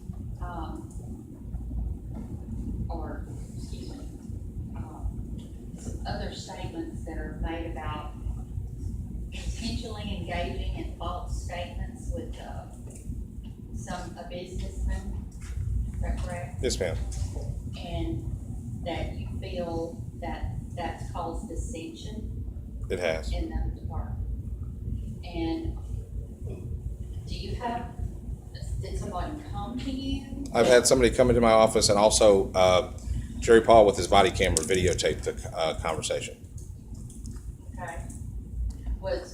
I'm sure Jerry Paul will have a response. I mean, I just wondered if somebody asked him a question and he answered something, or if he was No. overtly. He said he would be fired if he did not write tickets. And I actually, because I'd never heard that, and I don't directly supervise Officer Stansel, the sergeants do. So I called them all in and asked them if they'd ever said anything like that. What they did tell him is that if he didn't increase his work product, he could be in danger of losing his job, right? I mean, you want people to perform. Surely everybody in the city wants their officers to perform at their highest capacity to make sure that they stay safe. So that's kind of what we're looking at. So yes, that he said that, and he volunteered that information. He told him he wouldn't have written him a ticket, but he'd written the person right behind him, so he had to write them, and if he didn't write tickets, he'd be fired. Is there any documentation, I mean, the four officers, I guess that you counseled with him, I'm asking you for now, with the Officer Stansel, did you document something that we could see? It's in his file. So we could see Yes, ma'am. that, for details, I mean, and what did you say to him, and what was his expectation, and what was the follow-up, and, you know, giving him a proper chance to improve. I mean, I think anybody, if you're gonna tell them they're not doing their job, what is the expectation? What would I like to see when we follow up next time? That you can praise them, not just say, you're not doing your job. I mean, myself and Sergeant Stewart did talk to Officer Stansel. One month he had zeros across for all his tickets. We talked to him and asked him, was there a problem, a family, anything that we could help him with. He was upset at the time over not being picked to be chosen out of one of the three that was being looked at to be an investigator. Because he was an investigator when Chief Clayton came here. That was one of his problems that he had. But then we told him we was going to look at it in 2 weeks. 2 weeks we looked at it, his performance did improve a little. We've written more tickets and 27 parking tickets next year. So he did make improvement. On that, yes. Okay. He was given a negative OBR for the month before. What's it? It's an observed behavior report. It just goes in his file showing that we did observe a behavior that we had zeros all across that month. Did he ever turn you down of any time, you talk about elected duty, have you ever called him or any of your guys are sitting behind you in the city, anytime that y'all ever called him that he just say, I'm not gonna go? or I'm not, that's not my job. You mean disobeying an order or He never something? did that. He's never disobeyed an order for me That's what I mean, has he ever disobeyed? overtly. He's never come out and said, no, I'm not gonna do that. So all we're talking here tonight is about ticket writing, is what I'm assuming. No, it's more We're talking about. than ticket writing, it's, That's all we talking about. That's not what this is all about. That's all we've But got. I mean, that's what we've got so far is this ticket. That's what we're talking about. It seems like it's all boiling back to And, tickets. but And Sergeant Crowe, you're the one that heard him say that he didn't work for the sergeants, is that correct? Yes, ma'am. And that he only worked for the city of Henderson. In what context were y'all speaking or he speaking? That was July 2017. We were having a departmental staff meeting with the sergeants and all the patrol division. The sergeants, we had noticed that numbers were down categorically for the entire department for some of June and the first 2 weeks of July. We had decided to meet with the entire patrol division and asked them to pick up their performance, overall job performance. I was designated the spokesperson. I like to talk. I did address the entire patrol division. Officer Stansel was in the room. We did address that the numbers were down. Everybody needed to pick up the numbers, pick up their performance. That is whenever Officer Stansel did make the comment, as you stated, that he did not work for the sergeants and that he worked for the city of Henderson. My response to that was, we're friends, do it because I'm your friend and asking you to. But that's how that comes about. But this was still in, I keep hearing numbers, is there anything else? well, I know you've never been a police officer, so it's kind of hard to understand, but there's a lot of things a police officer can do, right? They can conduct specials, they can have citizen contacts, all those types of things. If you're not getting a call, here's the question I guess really you could ask yourself. What do you expect a police officer to do if he's not getting a call? What do you think he should be doing? Looking for violations of the law, right? State law, city ordinances, right? So when you don't see any of those big violations like burglars or murderers or robbers, or you don't see the drug dealer hanging out on the corner, what do you see? You see vehicles moving, right? Or if you see a prowler or something like that, you can stop and check somebody. But again, like I said, criminals use vehicles to transport themselves and whatever the nefarious products they may have, whether it's guns, whether it's knives, drugs, or whatever the case may be. So then their job turns to traffic enforcement, but it's not just about writing a ticket for speeding. It's about trying to find other criminal activity that's taken place. So that's why we talk about overall productivity. If you come in and you've done nothing on your log sheet, you've put nothing on there, you've not made an arrest, you've not written a ticket, you've not stopped and talked to anybody, and there may be times you don't get calls, so that's understandable, right? Then what is an officer supposed to be doing? Now, I know a lot of people's opinion is they should just be sitting somewhere until somebody calls them, but that's not how it's supposed to work. Well, I think patrolling, is important, just around neighborhoods, and probably, you talked about it in your interview, community policing. I think police officers you were right when you said that. We need to see police officers in a good situation, not just when we're in trouble or something terrible has happened to us. So, and I know you talked a lot about that, and that you thought your officers should be more proactive and be community friendly and community policing. So I agree, and I think that's, if you're not getting a call, then community policing would be what I'd like to see. So no enforcement of any other laws if you're not getting a call. I mean, that's kind of the question. I mean, there's going to be people speeding through town. Look, and y'all have seen the numbers. We got one of the officers stopped somebody doing 60-something miles an hour on Sand Avenue, and it's a 30-mile-per-hour speed zone.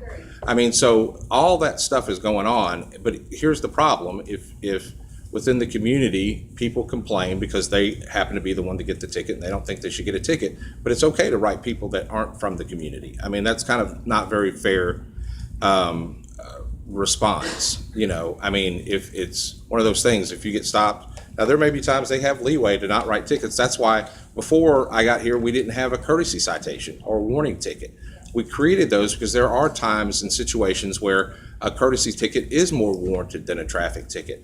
And they write tons of warning tickets as well.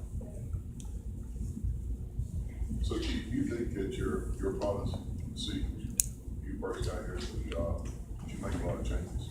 I have made, no.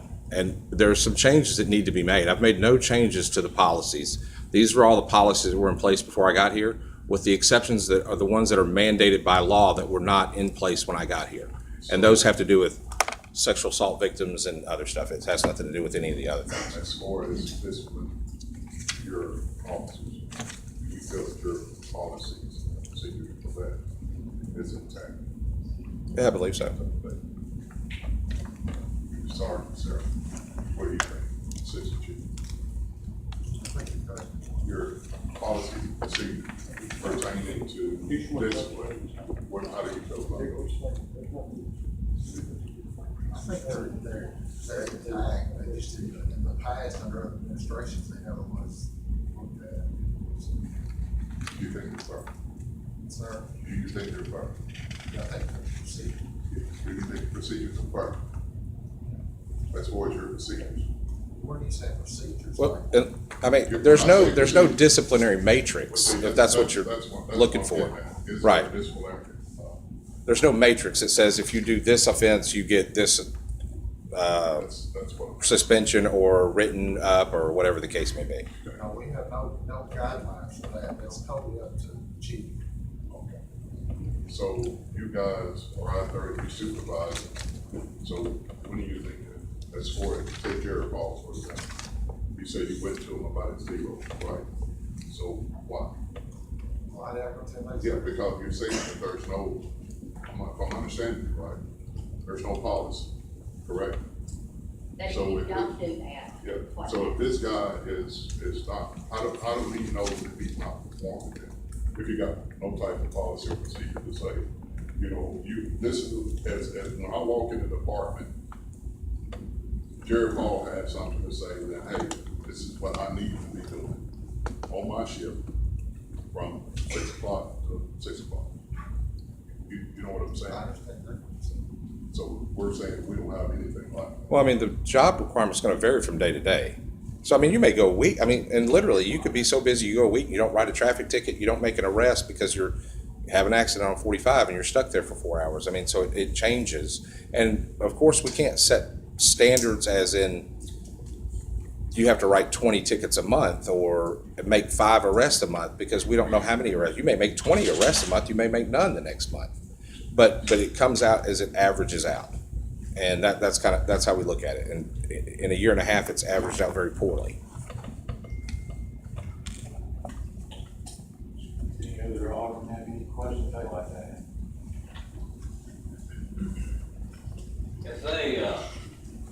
Have you ever maybe kind of taken to the ones that perform the most? How are they looked up on the one that, well, we've been talking about writing tickets. I know you got one officer back here, every time I turn around, he's got somebody pulled over. And 10 times a day, if you ride through town, he's got somebody pulled over. So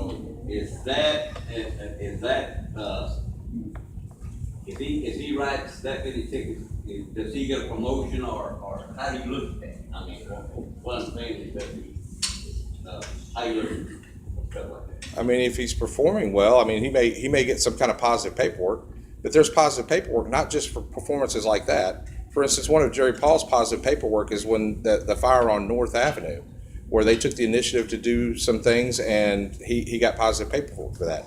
I don't know if y'all remember, he got the first officer of the quarter that we did because of the way he donates to the kids and helps the kids and all that kind of stuff. I'm not saying anything negative about his personality. I'm just talking about how his work performance is not where it needs to be.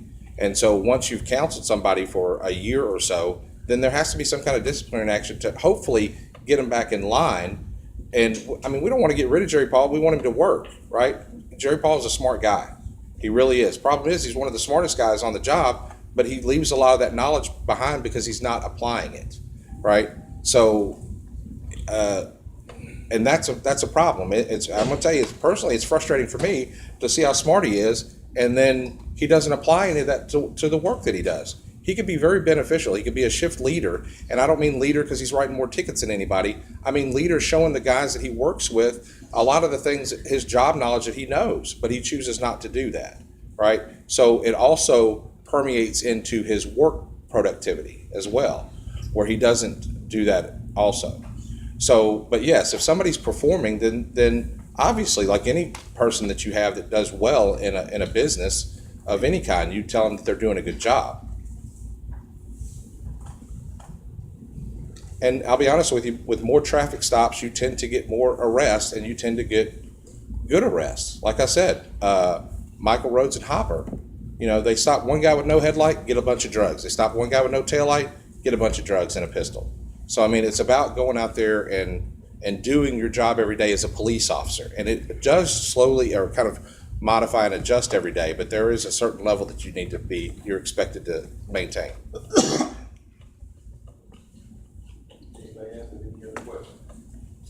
I'd like to know if any of the sergeants would like to make any comment one way or the other. I don't mean to put anybody on the spot, but just, you're gonna be measured by the same yardstick, so to speak, so I mean, do we have anything you'd like to add?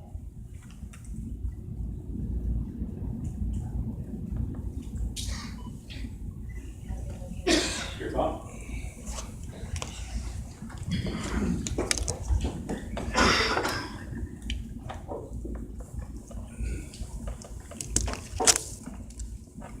Joe, permission, can I hand y'all these? I think in this packet, I'll answer a lot of y'all's questions that y'all be sitting and ask.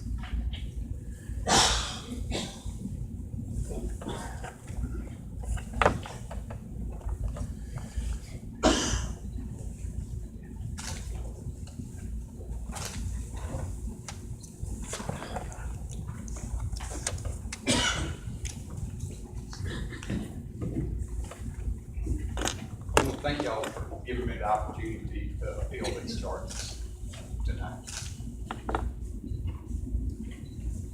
Also, I'm hoping that you as the mayor and city board give me the time I need to present my side of the story. Or, as you know, there's two sides to every story. I will try to make this as fast as I can. Also want to make clear, I have not talked to, since the charges have been brought against me, I have not talked to the mayor, I have not talked to any city board member.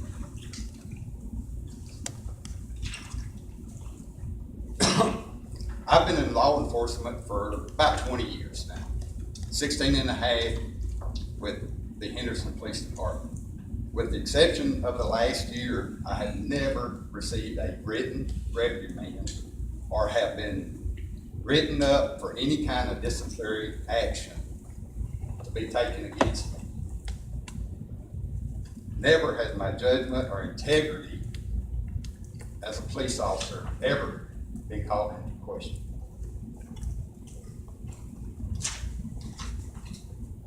On May the 8th, I was served with paperwork or a statement of administrative charges, insubordination, neglect of duty, and public statements. On May the 15th, I had a meeting with Chief Cleveland, Assistant Chief Davis, and all three sergeants. At this meeting, I was advised that my options on the charges was, number one, I could quit and the charges would go away. That wasn't an option for me. The second option was take the punishment and go about my business. If I take the punishment, it's the same as me saying, okay, I was guilty of it. And trust me, if I'm guilty of something, I'll stand up and take my punishment and go on. But if I'm not guilty of it, I'm not gonna take it.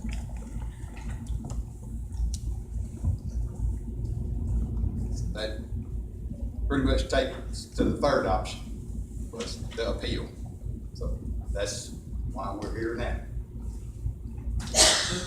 Also at this meeting,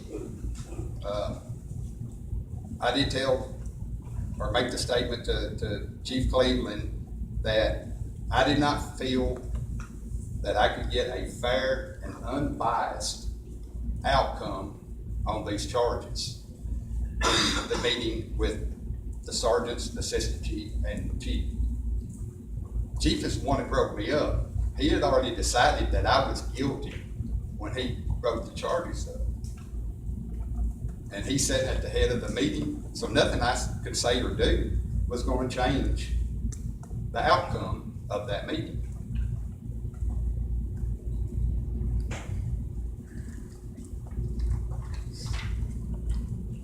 All right, I'll address the first charge, insubordination. City policy states that insubordination is the deliberate refusal by any member to obey a lawful order given by a superior.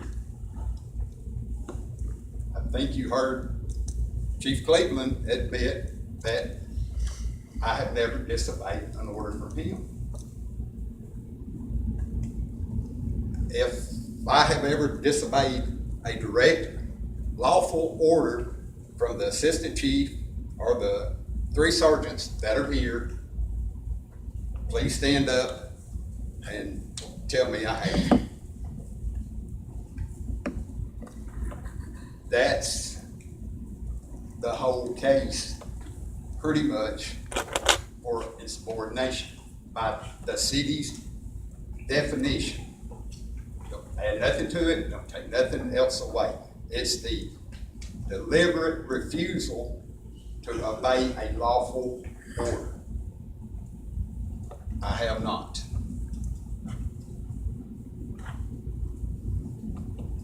Also, on the very first line of the charges against me, it says, I have been counseled by 4 sergeants, the assistant chief, and the chief. I need to clarify. Sergeant Stewart and Assistant Chief Davison did counsel me. Sergeant Crow, have you ever counseled me that required a write-up to turn into the chief? I've not. I canceled the entire patrol division. Sergeant Hardy, same question. Have you ever written me up for a counseling session? No, sir. The first line of the facts says I have been counseled by all 4 sergeants. We only have 3. One has since taken a job with other employment. But I can tell you, if he was here, he would have the same answer. I can't speak for him. I can just tell you what I feel.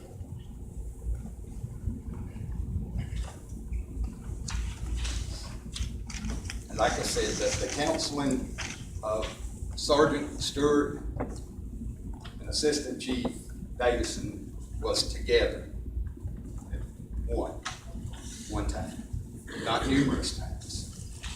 That it was it.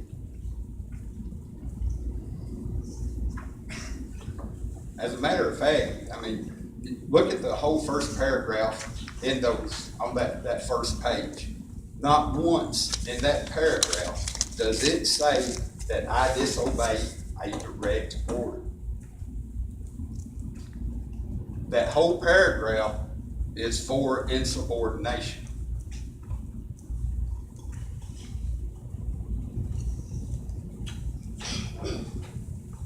Next part I'd like to address is the part I said that I didn't work for sergeants, I worked for the city of Henderson.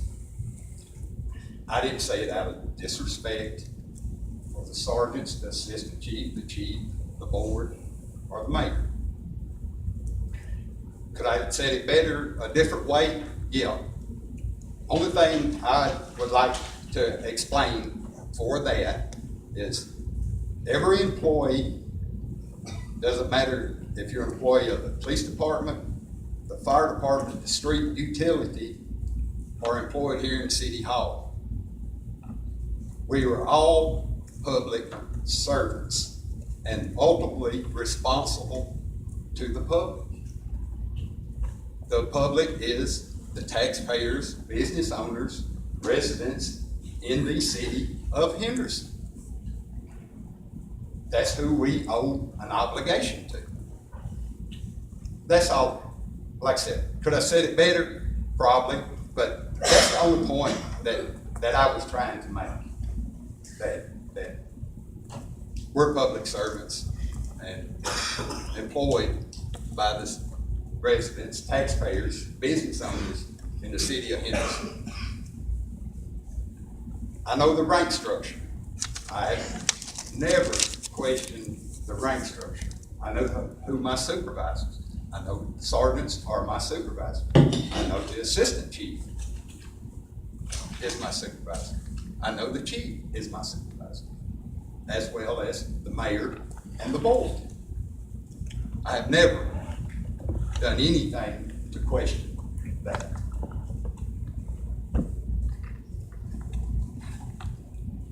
The second charge against me is neglect of duty. Neglect of duty is listed as number 15 of 34 actions that is prohibited by a law enforcement officer in city policies. You have copies of it. 34 prohibited actions. Neglect of duty is one of them. It's not really defined. All it says is neglect of duty.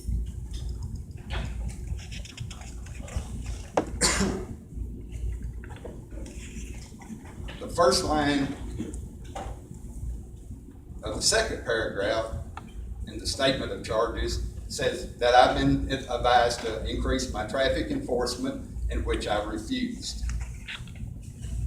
Mention of a negative OBR, which was a counseling, going back to Sergeant Stewart and Assistant Chief Davis. Yes, I'm not a perfect officer. I have good days and bad days. Undoubtedly, I had a bad month. Said I made no arrest and only wrote 3 parking citations in the month of August. I don't deny that. Number 1 is, how do you judge based on arrest? As you mentioned, people have got to be doing something to be arrested. That's something that's totally out of our control. I mean, it is in our control because should be officer discretion at some point, whether to arrest them or not. An example of that is if you stop someone for speeding, or a headlight out or a tail light out, they have a suspended driver's license. In the past, what has been pretty much standard policy, it's not written, you issue them a citation. But here recently, some officers may have, it's officer discretion on whether they go to jail or get a ticket. They may have decided, hey, I need to get my arrest numbers up. So guess what? Instead of giving them a citation, they carry them to jail. Because they need that number on their daily worksheet. And you have examples of the daily worksheets in all your packets. All right, let's remember August, the negative OBR. All right, you have January 2017 through December 2017 monthly statistics. Oh, and by the way, all these numbers and then everything, they're not my numbers. It's not nothing I've generated or nothing. Each month at the police department, these statistics would go on the board. All right? If you go look at August, and like I said, I'm not denying that.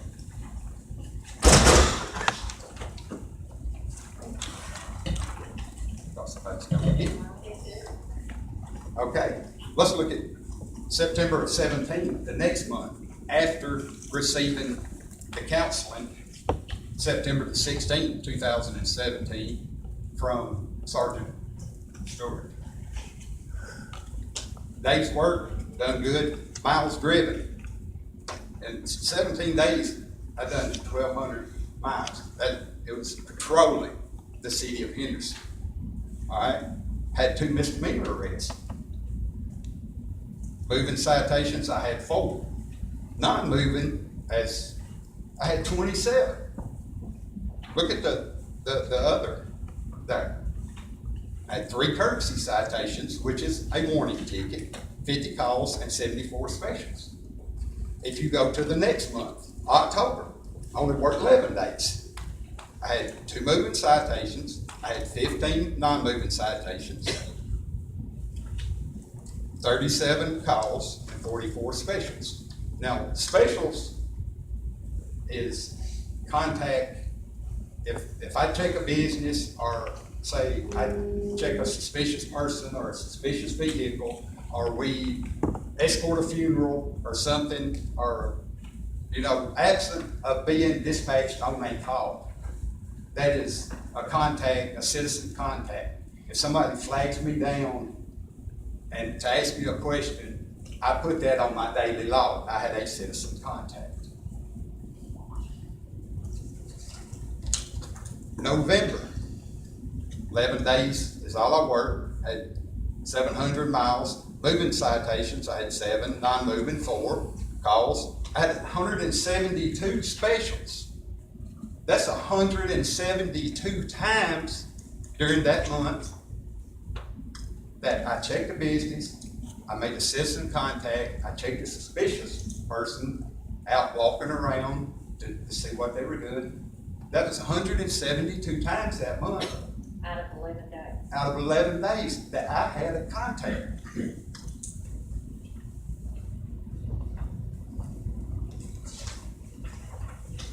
December, worked 15 days, 1,500 miles, 2 misdemeanor arrests, 6 moving violations, 3 courtesy. I had 237 specials.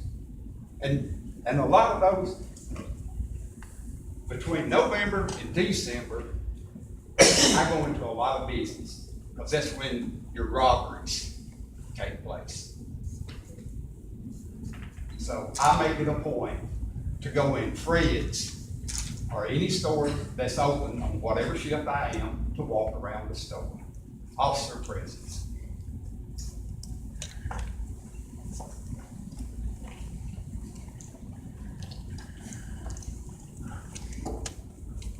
So to say that I refused after that counseling session, you've got the numbers right there in front of you. It increased. I mean, the job description for a police officer is, and you asked what was some of the things. Yes, sir. Where's the numbers from January 18th to present? I didn't do those. I was on sick leave January, February, and March. So the only 2 numbers is April and May. And I think Chief Cleveland may have supplied you on his statistics. I'm not sure. They've got one. They've got one? That's yours. That's what I got over there. I got it. Thank you. But, They're just been here for 4 minutes. right. Now, since we're at this, okay, and I'll address get to it, but since we're looking at this, Officer Holloway, 89, and he's on midnights with us, okay? But what these statistics fail to show you is that January, February, and March, he worked second shift. 76 of those 89 were written on a different shift, not midnights. It can be verified, win songs, Jim can look it up for you. Like I said, none of these numbers are mine.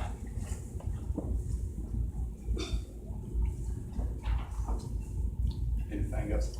No, I just wondered about, how are these numbers entered in the officer station? You turn in, you've got copies of the daily logs. You see how I log everything. You turn it in to a supervisor. Okay. Now, how it gets entered is they enter it.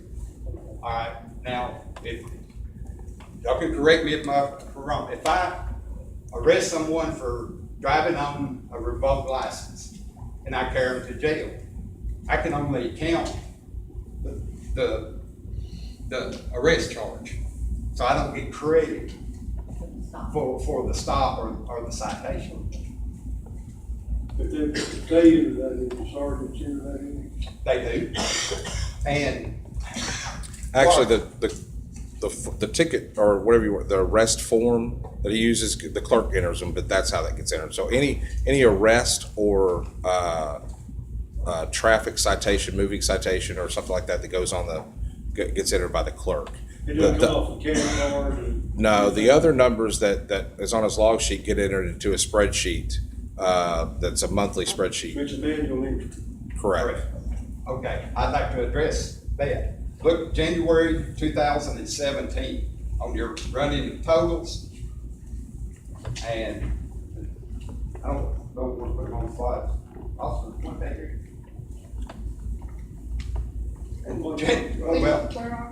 January 2017, the very first. Oh, okay.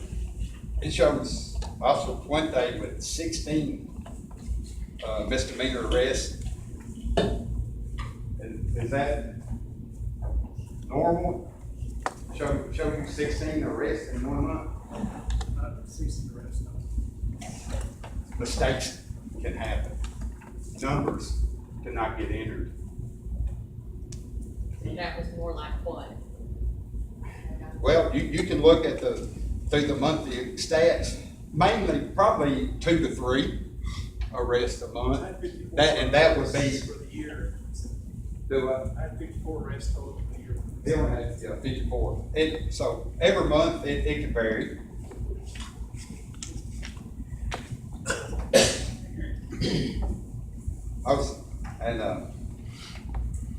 Like I said, they're there, the statistics, yes, I did improve after having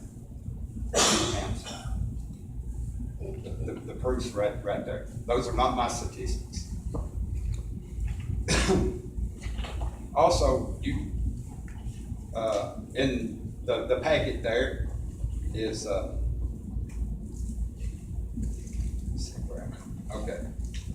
Policy, description for a police officer, it lists 17 primary duties of a police officer. What every police officer should be doing for the city of Henderson.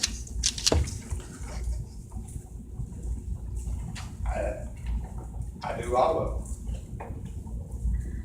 There's none in there. Primary job duties, report for duty on time. I do that in a clean uniform. I definitely do that. Says employees will operate their equipment, firearms and stuff. I do that. Patrols by foot, bike, or motor vehicle, the streets of the city, places of business, and residential districts. Well, if you look at the stats, my mileage is more than anybody. It's because, yes, while people are asleep and businesses are closed, I do go through their neighborhoods. I do check their business. Investigates crime, yes, I do that. Investigate accidents, yep. Yes, sorry about that. I answer dispatch calls. I testify in court. It says issues traffic citations and parking. I do that. I don't do that at the extent some other officers. Each officer is different. When Tommy Davis hired me 16 and a half years ago, I told him, Tommy, I'm not a big ticket rider. Never have been in 20 years. Some officers, that's their thing. Now, if you're out here doing something crazy, running 80, 90, 100 miles on the bypass, guess what? You're gonna get a ticket. I have no problem writing tickets. You know, I have no problem taking anybody to jail. Again, they've gotta be doing something. So to base the police department on statistics, a lot of it is out of our control. But if you look at the primary job duties of a Henderson police officer and our policies and procedures, I do every one of them. Every one of them. Excuse me, Nick. Yes, sir. And you guys verify what he's saying up here to be true? Number wise, Sir? numbers, I'm just asking your sergeant to can they verify what he said to be true? That's what. That he does these primary job Yeah, duties. yeah, does his duties like he's speaking. I don't know any problem with the duties of a police officer that's going through there.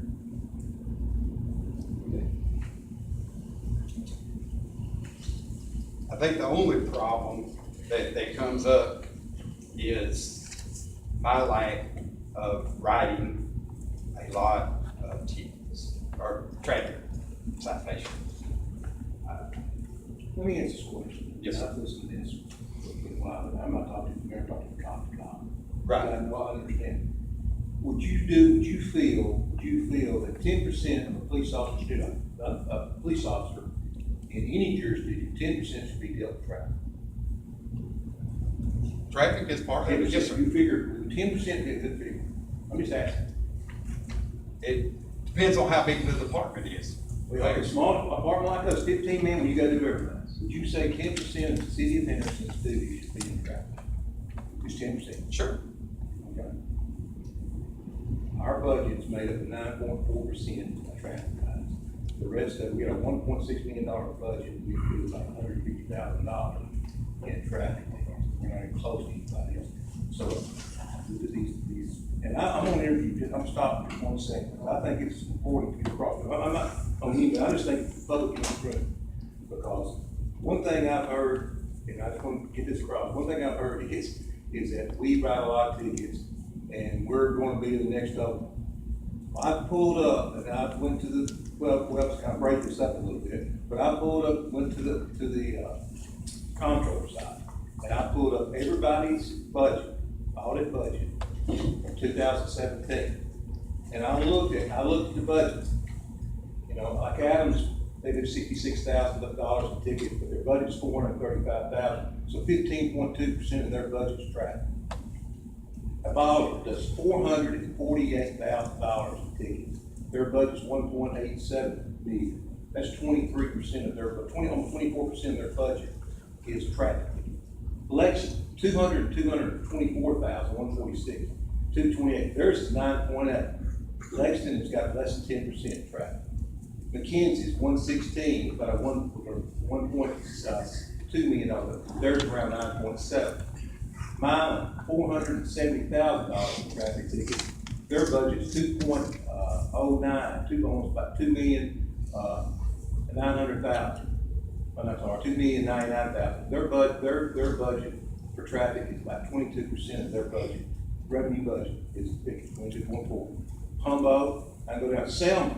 Selma, now there's lots of, all these towns are small. Selma is 117, but they got $224,000 on the traffic count. So their budget is 22.8%. And so that's one thing I tell the people here, if we really thought this was all about traffic, I mean, about money, we'd had speed cameras, big speed cameras and red light cameras 10 years ago. But this board, all of us agreed this is something we didn't want to do. Trent, 159, Trent's about our size, 159 in traffic tickets and about in budget, but they got only 886,000 in their budget. It's 18% of their budget is for traffic. 18% of their revenue is that. If you want to know what a speed trap is, I'm going to give you two speed traps. Gibson, the little town of Gibson, is 288,000 in speed and traffic tickets, and their budget's only 237,000. They're 121% of their budget is traffic. So in other words, they make 20% because of the general and all that. And the one that everybody talks to that I hear on a regular basis, that we're the next Oakland last year, $685,000 in traffic tickets. Theirs is almost 100% of their thing. So when people say, that's the thing that a lot of people have said, it really bothers me a lot, is because we pull all these numbers. Everybody wants to talk about tickets. Everybody wants to talk about tickets. And people come and say that the chief is making people write tickets for 5 miles over the speed limit. I went to Jim. I told Jim, I said, hey, we may write tickets over 5 miles. He pulled every ticket for about 2 months. We had one officer write a guy a ticket for 9 miles over the speed limit. But he looked at the ticket, the note the ticket made, I think when the sergeant wrote it, the note the ticket made was the guy was doing over 15 and he cut him down to 9, so gave him a break. So what really bothers me sometimes, and these people are hearing about tickets, is we never wrote tickets. We never did traffic. And I'm gonna say this before we do it, I'm gonna get my 2 cents in about this part. And I understand what you're saying, I'm not listening to what you're saying. But I'm gonna get my 2 cents in about this part, and we'll go bring it back up. I think it's important, very important to say that. And especially this crowd, because this crowd came because they wanted Chief's head to die. So let's read this crowd here, all this crowd here. Here's the deal. 2 high school students were on the car. As they're pulling out of the parking lot, one looks at the other and says, hey, put your seatbelt on. You know, my father told me Ivy's out here writing seatbelt. If I don't put that seatbelt in, you know. See, my father said, he's a pretty sorry guy. He'll get back to seatbelt. Kid put the seatbelt on. See, I got 2 kids on the street holding the seatbelt. They turn down Hill Street. And the other one looks at the other one, and the driver looks at the driver's head. Better slow down. He said, that new chief they got. I said, man, you got these guys right too. He tops that rise on Hill Street, there's a lady, there's a mother and a child riding a little bicycle, got there, up there, meet the guy, meet the car, and they're able to stop. They were doing 35 miles an hour, they're able to stop. As they pull around, the other guy looks at you, MID, and said, that's a sorry guy. That chief, that's what you have when you hire somebody to commit. You got a sorry guy. Is that a bad thing? Is that really a bad thing we're trying to do? And I think that's something I want to get across, get right here. You know, is it really bad that all we're doing is asking people to slow down? Because 30, 40 years ago, one person I ever saw walk the streets was Coach Bullock. You go down the streets of the city of Henderson right now, you see kids running, you see 3 artists students running, you see mamas pushing the cars, you see all this football cars, I'm talking about the struggle. And you see people, you know, people out there. All we're asking for people to do is slow down, just slow down. Because when we did, and you were there and we did the study, we did the traffic study. We did 2 traffic studies, when the average speed is one on a 30-mile speed zone, we tracked like 1,200 or so people. And the average speed was 48 miles an hour on a 30-mile speed zone. And one of them was doing 70-something miles an hour. On that truck, then we went to another place and did that for several weeks, and it was 46 miles. Do you not think, I'm asking you, do you not think we got a problem, we need to try to slow people down just a little bit? I have no problem with writing Okay, tickets. I just want to say, do you think we really need, I'm asking you as a law firm, do you see that might be a problem? That we got a problem of that we obviously as long try to slow people down in our community? And honestly, traffic has slowed down. I'm not arguing that point. I think you're making a great point. But do you have me ask you a question? Do you think the city writes the fines? Let me ask you, do you think our fines are too bad? Do you think we bring too much money into the fines? Do you think 9.4% of the budget, that revenue we generate is too much for that? I have no really opinion on how much money or the budget. That's what I'm saying. But I'm just saying, but the question is, the question I'm really asking is, do you think that 10% of officer time, 10% of officer time that's on duty for the traffic, probably appropriate time? Sometimes we got, sometimes we have problems. And another thing, if you look at our city, you look at our city, I was cool and I looked at it. It's 13 officers, 13 officers per truck. We're averaging less than 150 per year per officer. So the stories that we're speaking about, strictly untrue. I think it's true. But when we've improved, broke more tickets in the last couple of years, it has made a difference. It does, you have broke tickets. But I just, kind of, when we get there, I just want to think, for some reason, we have this attitude, people have this attitude about that, and that's what I call about where we're going to be a speech at. We're not. We're just asking people to slow down a little bit. That's where we got speed things. We're just asking people to slow down. And I don't think what we're asking is out of the way. Because my first responsibility, what I believe more than anything in the world is public safety. Frankly, I think we need to protect people in the town, and that's what law enforcement officers do. We're not here to be, it's hard, I know we used to always want to be a good old boy, but it's hard to be a good old boy and be a police officer this day and time. It's hard. You just can't do it. You can be fair and try to be good, you just can't be a good one. But that's my 2 cents on that issue, because I know when I had these people here, I wanted to bring that up, my feelings on it, because so much stuff that's said in the last 6 months, it's not true. I mean, so much has been said about things that are just not true, and I just want to make sure I brought that out. And if anybody wants this information, I'll be more than happy to give it to you, be more than happy to show you what website you can go on to get it at the conference. But go ahead. And I have no problem with the officers that write a lot of tickets. Like I said, ticket writing has never been. Now, I go out on 45, I see it, I go to different streets. The general accepted was 15 mile an hour over posted speed. That was very generous. That was what I was told 16 and a half years ago when I come here. So some officers recently have lowered, because people have slowed down, they've lowered what they allow to 10 mile an hour over. That's their right. If that's what they want to do. Like I said, I have no problem with them writing tickets. No. I got a question, Officer Spencer. In the policy manual says control of foot, bike, motor vehicle, streets of the city, places of business, and residential district, enforcing city, enforcing. Correct. City orders and state law. Do you run a radar? Yes, sir, I do. All right, you run a radar, if you see somebody speeding, you can stop it? I do. How many do you think you see speeding on the radar? I mean, what I'm saying is enforcing the law, if you see them speeding, going over the thing, and you should stop it, you have more traffic citations. Once you have more stops anyway, then you have more stops.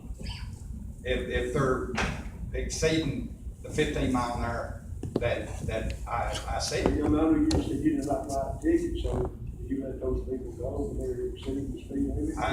I've never said I didn't like writing tickets. So, I mean, you got you said you weren't a big ticket writer. Well, that's not being a big ticket writer. Like I said, if you're out here doing something, what I'd say was crazy or something, you're going to get a ticket. I'm not talking about, I'm just saying enforcing city ordinances and state law. If you see somebody violating city ordinances and state law, with the tail light out, with speeding over 50 minutes, got a headlight out, or got something up, does that deserve a traffic stop? Yes, it does, and I do. I'm Third the crow. What's my thing with headlights? I'm just asking, dog. You probably wrote more headlight tickets than anybody. Taillights, headlights, because people have slowed down. If I can't get them on the speed and they go by and they've got a tail light out, guess what? They're going to get stopped. Now, in the past, I may have stopped them and give them a warning because bulbs blow, things happen. I may have told them that, hey, headlights out, tail lights out, or something that needs fixed. Does that fall under moving violation and what does it fall under? I think it's moving violation. Well, on your moving violations on here, there's very few, moving violations that I see. I see 3 in one 16-day period. I see, 3 in another 13-day period. I see, 5 in another 17-day period. So that's not, I mean, I don't know where you control or where you sit. But I mean, I'm just looking at that. That's what I'm hearing. August, of course, there was 0. You said that was a bad one. Right. That's when somebody, I think, said you were mad about, like you, what was it? The signs, the detective duty or something like that. So you were saying, I'm not gonna write tickets. I don't recall being mad. You know, they were doing something on that one in the 13-day period, there's no moving violations. Same way in September, it comes down, there's only 4 moving violations. And then in October, there's only 2 moving violations. And then, of course, back in November, you said when you started to do better, it was 7. And that's about the numbers you got here. And I know you, and I've liked you, know you for years. I mean, I'm not questioning your integrity, I'm not questioning your loyalty. And I understand. I'm not questioning anything. I'm just saying, when you talk about these numbers, you're not your numbers, or somebody else's numbers that you put together. When you look at the moving violations, there seems to be some type of issue. Now, I don't know what it is, or anything like that. I'm just saying, when I'm looking at these numbers, there seems to be an issue. Right. And I'm not saying you're insubordinate, because I don't work with you. I don't know. But when you talk to an officer that is in charge of your duties, you tell him, don't work for you, officer, I'm gonna do what I want to do, basically. It may be the way you took it, I don't know. Y'all are friends, and I think that's probably the issue. We're a small town, everybody's known each other, they go to school with each other, they've got along with each other, everybody knows everybody, and that can be a bad thing at the same time, especially when you have to work together. That's like husband and wife working together sometimes. It don't work out too good every once in a while. But the thing about it is, there's got to be a chain of command, there's got to be an order to everything, especially in the police department. There's got to be some fusion, because it's a critical task. Whether it's patrolling a small town like this, or a big city, or wherever you're from. So you've got to have some coordination, you've got to work with each other, and I don't know whether it's an attitude problem because of silence. I don't know if it's an attitude problem because the chief came in and started reassigning people and doing different things.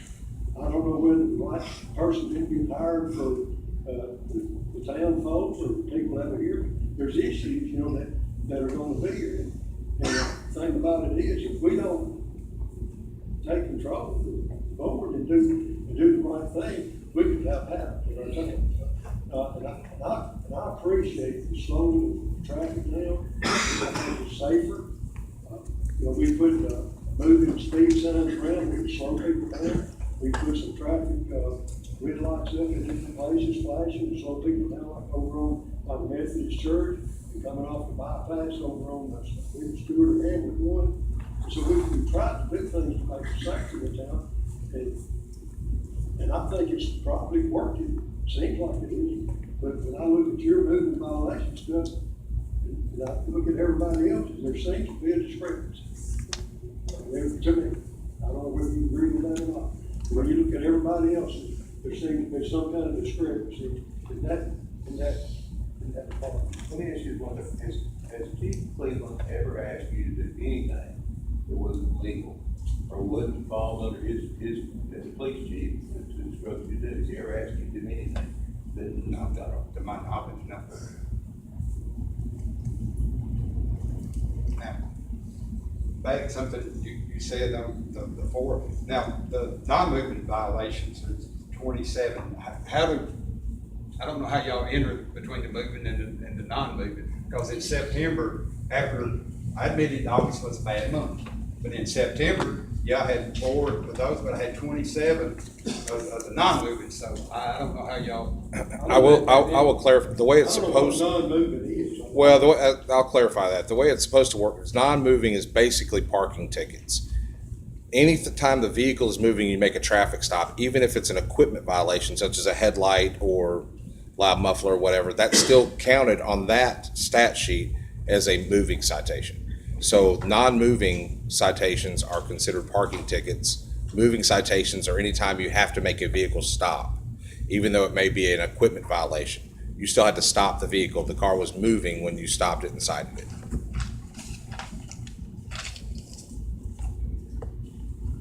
As far as the neglect of duty, neglect of duty, like I said, if you look at the job, primary job duties, the 17 that's listed, yes, I do all 17 of them. You know, so.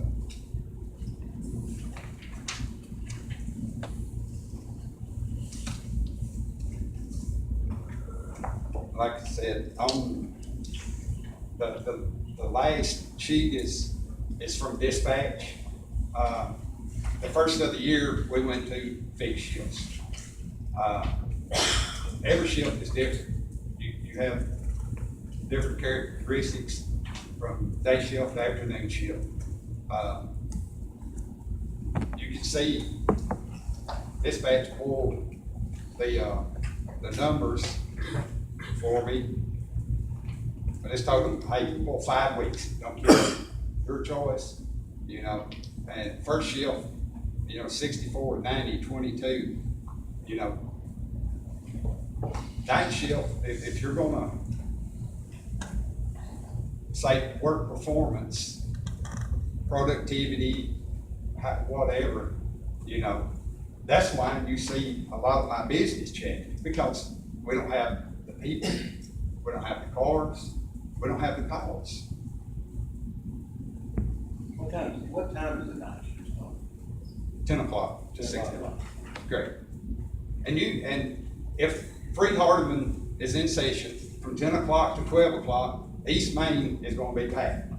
They're going, and it's mainly Freed Hardeman students going to McDonald's, Taco Bell, or the Shell station.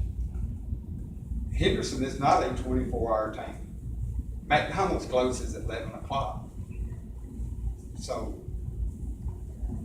night shift, like I said, it's pretty much on their own.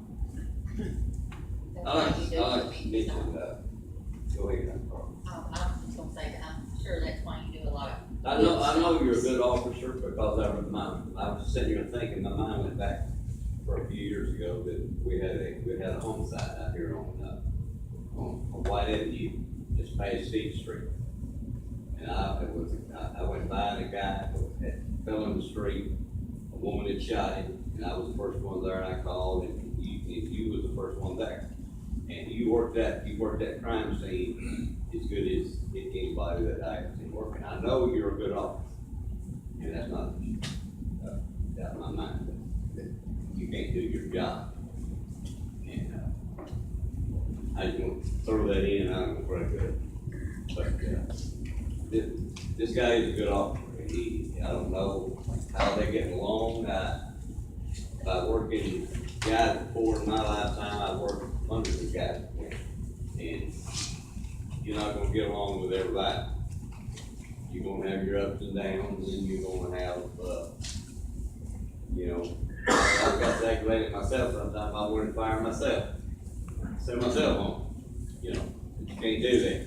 So a lot of times but I know this guy is a good officer, and I wish we wasn't here tonight. I wish we wasn't here. I hate that we're all put in this position. People don't realize. I really do.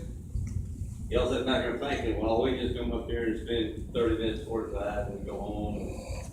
Went to bed last night, and I laid there probably 2 hours, pondering over the beer thing, and all of this thing, you know. We're concerned about everybody in this town. And we're concerned about, I'm concerned about you. I don't want you to lose your job. I don't want you to have to go out and find another job, because you're a good officer. And I want you to stay here. If there's anything that can be done, to get this to happen, that's what I would be for tonight. For get this thing worked out where, I mean, I know you charged for something, I would be for just do away with that, start you and see if we can't get this thing going Well, in the right line. like I said, if I had truly, in my heart, believed that I had violated any policies and procedures, I'd have took my punishment and went on. Getting reprimanded or getting talked to about something does not make you a bad officer. There's a reason why you have supervisors, reason why you have chief, reason why you have assistant chief, because someone has to be in charge. So if everybody is perfect in this world, God bless them. Be perfect.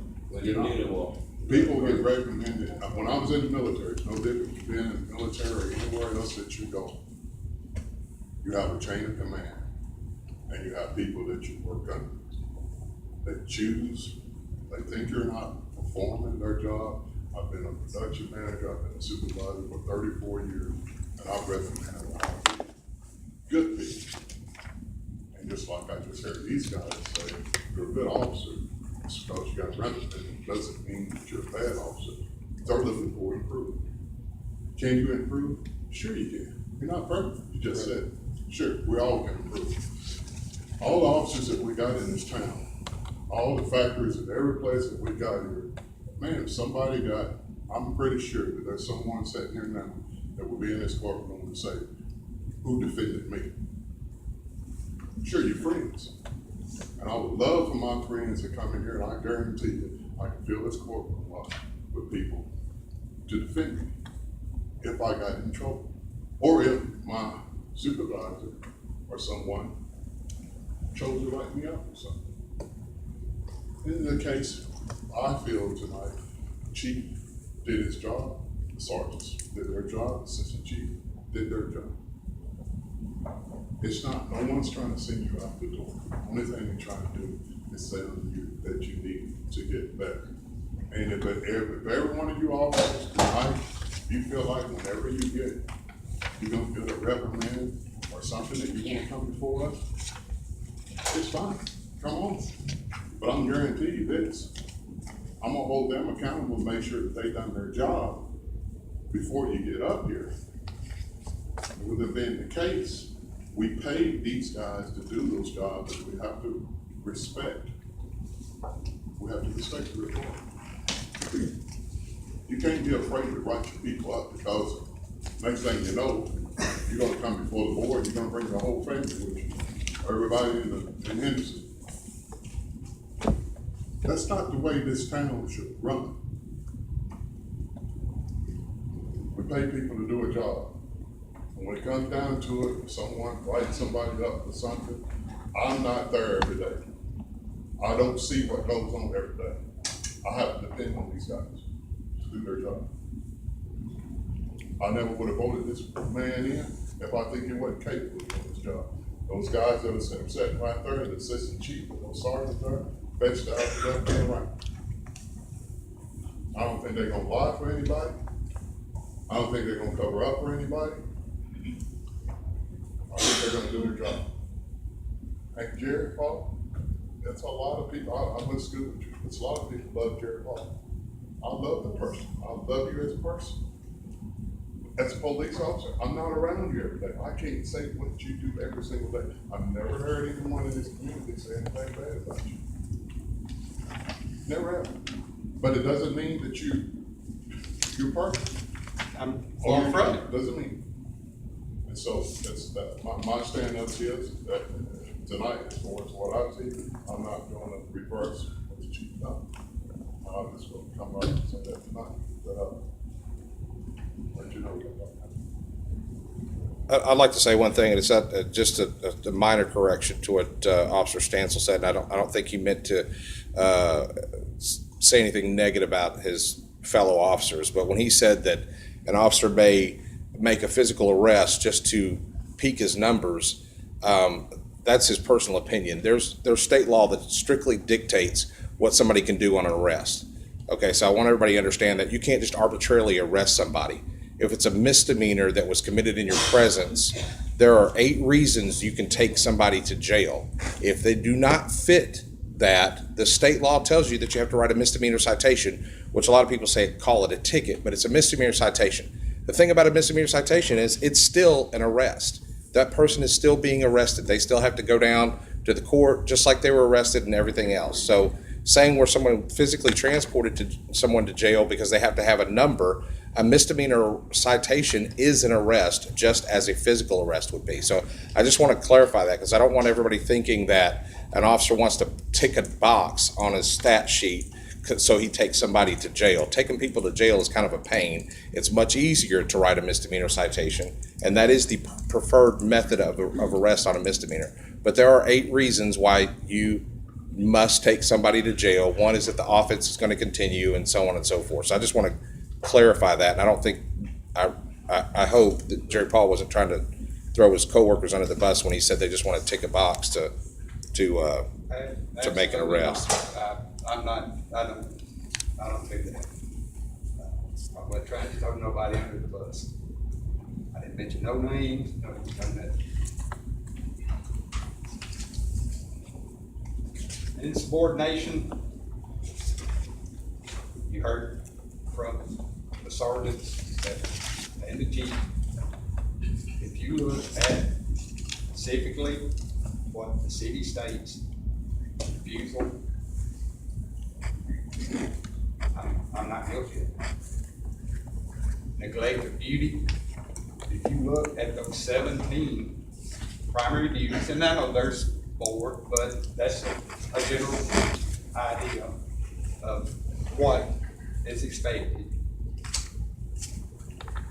Yeah, some numbers may not be real high, but there's numbers there. Could I do better? Sure.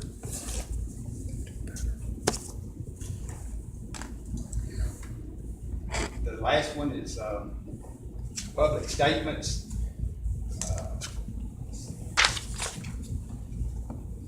I've intentionally engaged in making false statements to the public, which has been detrimental to the police department.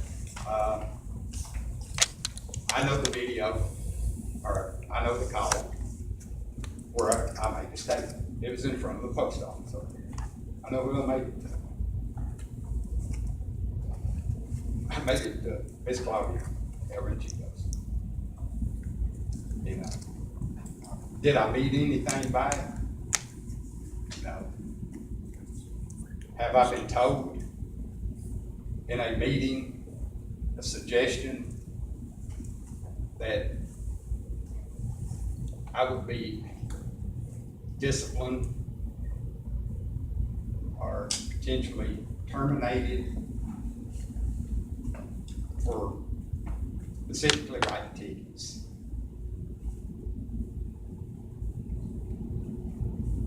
I tell you what, I'm not gonna throw the person that made it to me under the bus. I'll take the charge of public statements because, yeah, I made it. And I ended up stand up here and tell you that, yes, I made it. But for the other 2, no. I hope I've demonstrated, undoubtedly, I didn't do a very good job because Mr. Michaels has already expressed that he's not going to reverse the discipline. I don't know. I don't know of anything else I can say that would hopefully maybe change your mind.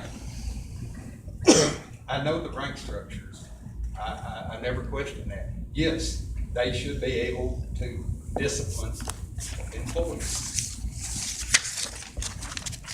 I've never had no problem with that. Like I said, if I have done something, I'll take my punishment and go on. How hard do you think it is for number one to put you, the mayor, and the board in this position? And how hard has it been for me to stand up here and pretty much air my dirty laundry out in public? And just for the record, all these people, I never asked to come here. Word got out, I don't know, they showed up. I'm serious. If I've asked one person to show up, please stand up. I have not. They heard about it, they cared about me enough to show up here tonight. Jerry, I don't doubt that at all. I think it's true. I think you got enough friends, I got enough people to watch. But it's not about everything. I understand It's not what this is about. It's about doing what's right. It's about following the right instructions. It's about what's going on with the police department, what's happening, how things go. Evidently, you're a chief, and I don't know about you, sorry, you feel like you haven't been doing what you need to do. And I don't want you, listen, I've known you forever. You give me my first job in 1985 in the EMS.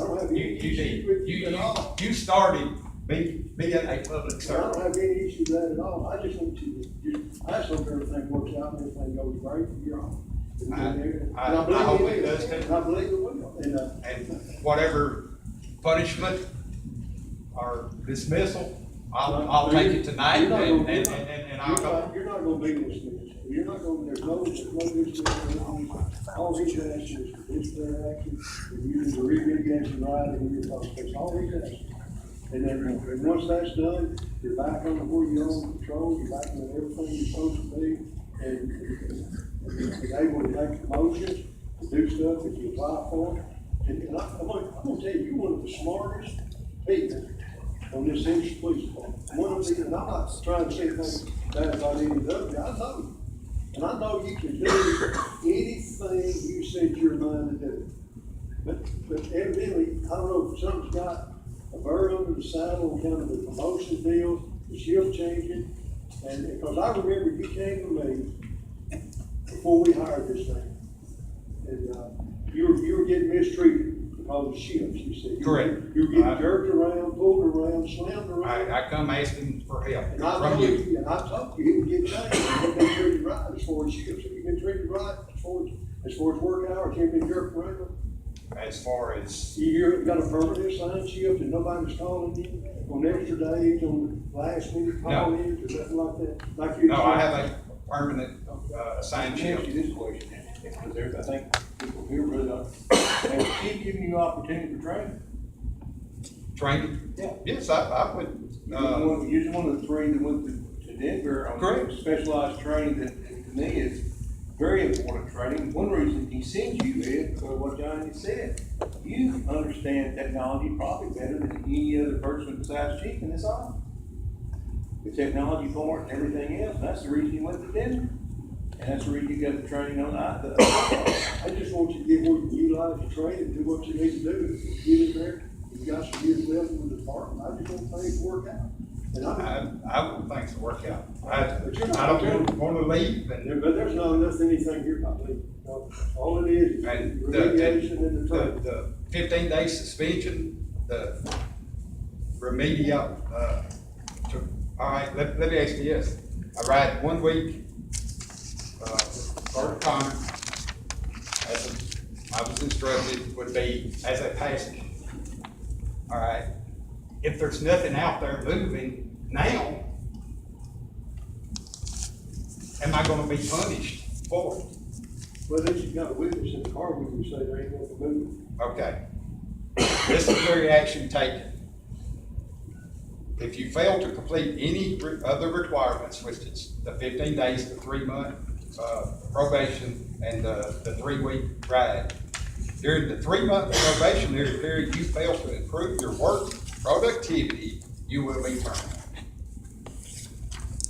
I think you'd be right back here in front of us if you decided to write you back up. Yeah. And I don't think that's gonna happen. Because I think you're gonna do what you need to do. I think you're gonna take the bull by the horn. You're gonna do what you need to do to do right. I agree with you. After tonight's meeting, like I said, whatever decision y'all make, I hope that I showed that 2 of those that I'm not guilty of. I'm not guilty of 3 of them because I was told. And matter of fact, I had the audio pulled up. I'm gonna play it.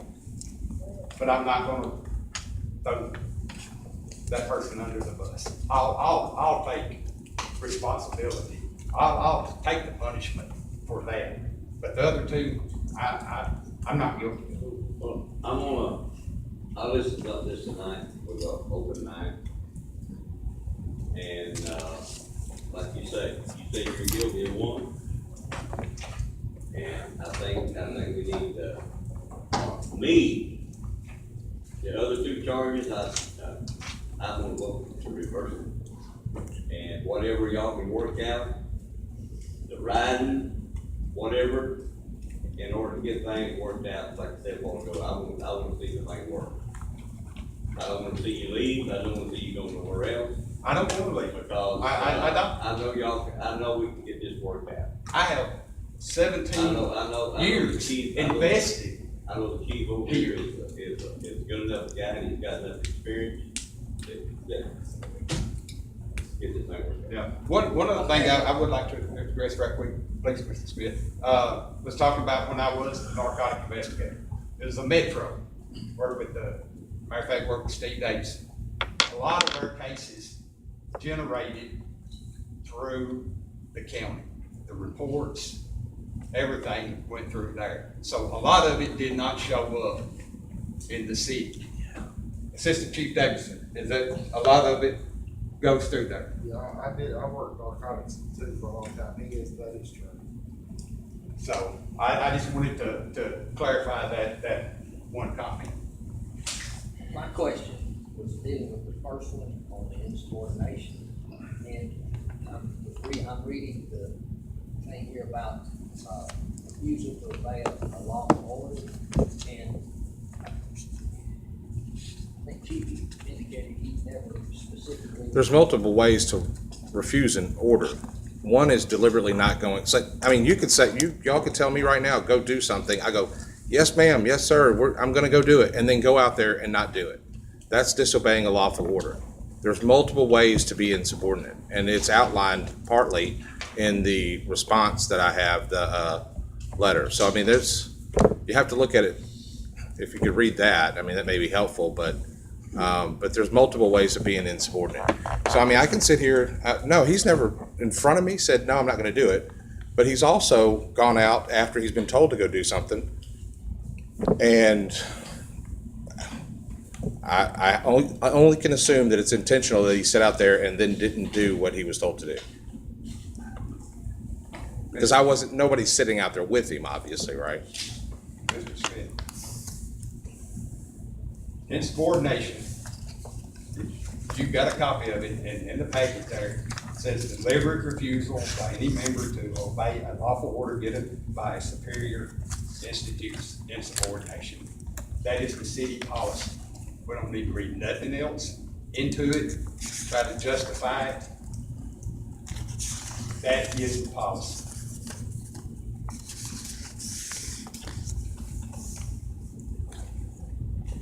Either one, Judge, do you have anything else you want to add? I mean, I could, if you want me to read that, if you want to hear it, what insubordination is.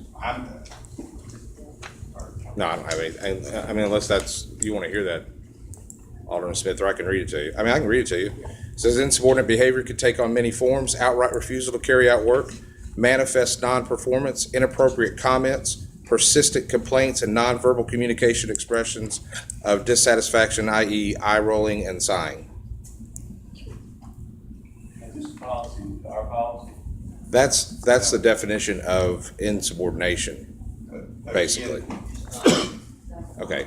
There's no, see, it's unlike the state law. You have to understand that the state law clearly defines words and phrases. We don't have a definition phrase in anywhere in our policy and procedure that tells you what a specific term means. So then we have to refer to what the standard definition is out of a dictionary, out of wherever you look it up, and that's the standard definition.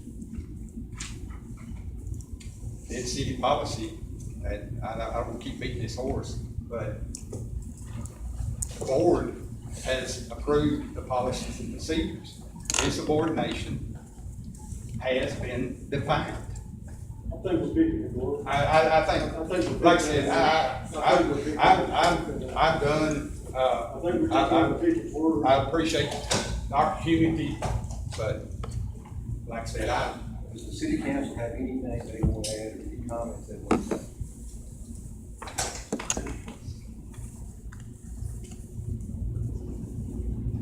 Okay, at this time, does the city council have any motion they want to make? Does the city council want to, one, reverse it, or do they want to modify it? No, let's take motion, these days you take no action. So what does the city council, what's your pleasure? I'd like to make a motion to modify. Okay, and one. I'm in favor of dismissing insubordination and neglect of duty, but you say you did. I'll take that, yes, I've never denied it. Should have called out. The motion is to dismiss two of the charges, which is one you're going. Public statement is upheld. Public statement, which is a 5-day suspension, correct? Yeah, it's 5 days. Correct. Correct. Do I have a second on Alderman Butler's motion? Second. I have a second. Any further?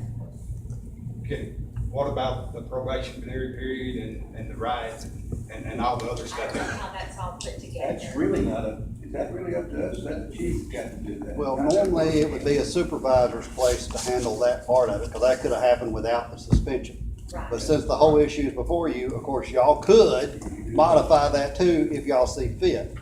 But that is sort of stepping over the line to day-to-day Yeah, I don't. training and retraining of employees, which may be a dangerous area to go to. Now, Sound good? it's just a 5-day, not a 15-day, is that correct? Each charge was for 5 days. Okay. That's the motion. Any discussion on Alderman Butler's motion? You see that, all those in favor signify by aye. All opposed signify by no. Roll call vote. Mr. Phelps? No. Mr. Barber? No. Mr. Smith? Yes. Ms. Butler? Yes.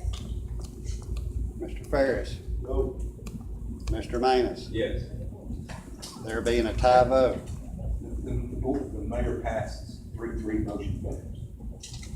Y'all are not gonna get me to do this, y'all is arguing on the vote.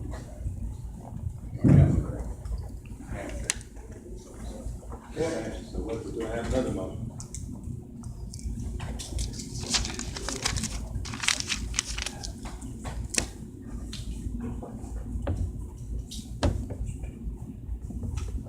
Fair and equitable thing is, I think, do you understand?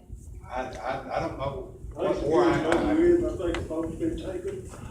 The motion fails. Motion fails, so that goes Y'all to- have another motion, y'all want that?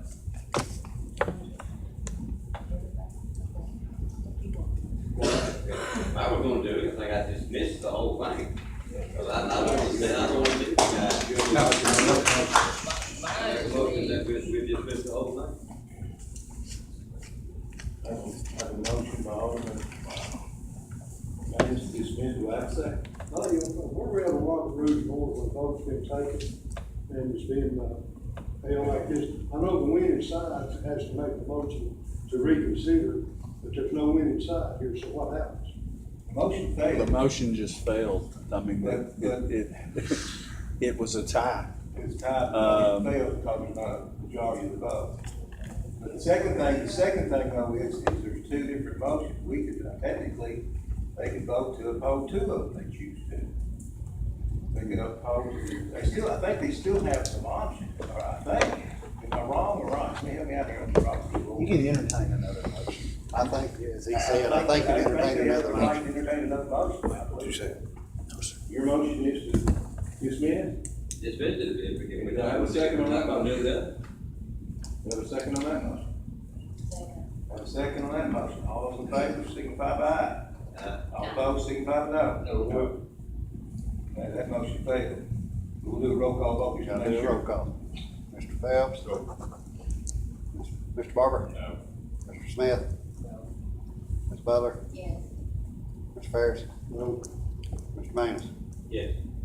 2 in favor, 4 against. That motion Motion failed. So Keith, you have a motion.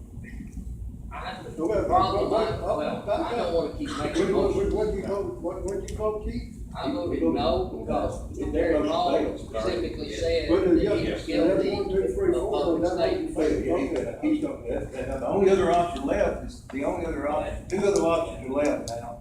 Is one is to amend it with 2 charges, and then, and if that doesn't pass, then we have no other thing but to let it stand. We just did that. No, you didn't want it. She did, they made a motion to. They dismissed it all. He said, his motion was It was dismissed it all. dismissed all, mine was dismissed too. Yeah, well, then we Last motioned motion first. was dismissed all. And hers was dismissed one. First one died. Dismissed two. Dismissed, now you have a motion to dismiss two. Dismiss, I'm sorry, dismiss one of them, Yeah. have two, if that's what you want to do. Keith the one that voted no on the dismissal, but also voted yes on the one dismissed only one. So My he can- problem is with the fact that Gary Hall did on the public statements.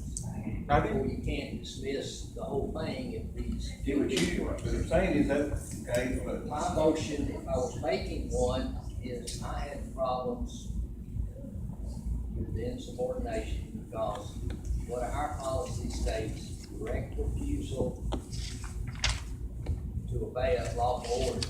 And I realize, Chief, and I agree with the definition of that it can include other things, but our policy states that none of the sergeant or the assistant chief should say that Jerry Paul disobeyed a direct lawful order. The other, so that's been my problem. I don't see that. I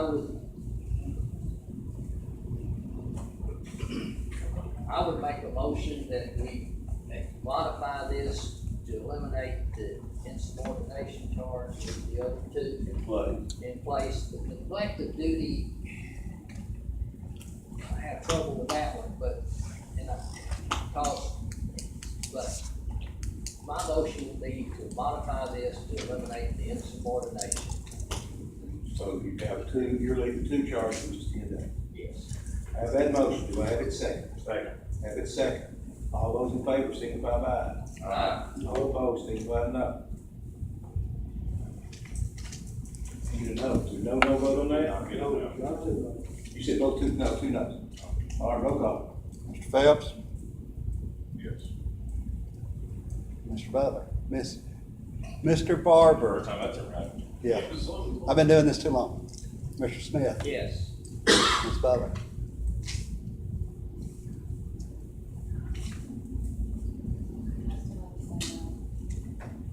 I'd rather have it like I asked for. Mr. Ferris? Mr. Manus? No. 3-3 vote, and I'll pass again. My vote. The others, y'all's vote. So, this one runs out, I'll stand. Right on. All right, next time, there's no action taken, no action was ever taken. We're done? We're done. Okay, thank you. Thank y'all for y'all's time.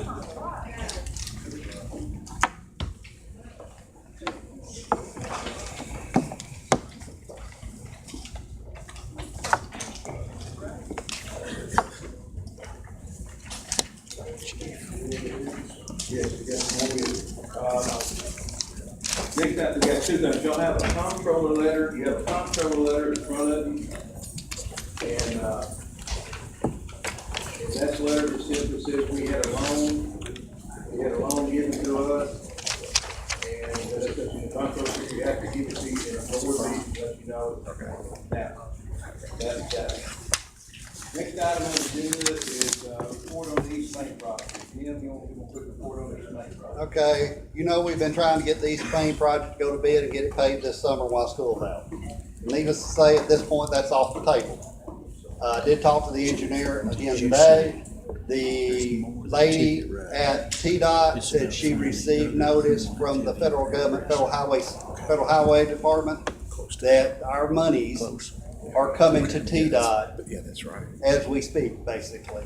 We're hoping to have a letter of approval and the right to go to bid sometime next week. As such, we're gonna be looking at probably opening bids shortly before the August meeting, because it's gotta be run for a certain number of days. Unlike projects in the past, now, to get by with the law, you only have to run it on the TDOT site. They have a special site that all the contractors go to that are approved for this kind of work and look at all the bid jobs. So we don't have to run an actual notice in the local paper of the Jackson Sun. It'll all be handled on the TDOT website. And that is legal now for this type of project. So as such, they'll be sending out project packets, they'll be taking bids, and we'll present you the bids on the East Main repaving project at the August meeting. As such, being back when school's in session, it will be a problem. We are going to request that TDOT allow us to modify the bid specifications to not allow any paving and even any work on the road in about a 2-hour window while school's going in and when school's going out. Now, it'll be up to the contractor. They may decide to pave at night. A lot of the paving companies now are paving at night because it's easier for them. So that could be a possibility, but it'll be left up to the contractor to whether do it during the day, leaving out those 4-hour windows there, or to pave at night. Of course, the project shouldn't take very long once they get in here. It's not a large project when it comes to the paving. Hopefully they'll be in and out in less than 4 weeks, easy. So that's where we're at. We will have it paved prior to winter time. But since we missed the school at the beginning, it sort of makes no difference when you get it done. What's the quickest we could get this back? The way we figured it, it would be like the last week of July, and we do meet August the 8th. It's the earliest we can meet in August, so really you're only gonna gain a week. And so, school's in either way. Yeah. And so, I mean, that was a big thing we were trying to get, and we just can't get there. So, after that, it really doesn't make much difference when they pay. I think the deadline for the project will be about the end of October to be done. So sometime between really 1st of September and October is when it'll be actually done.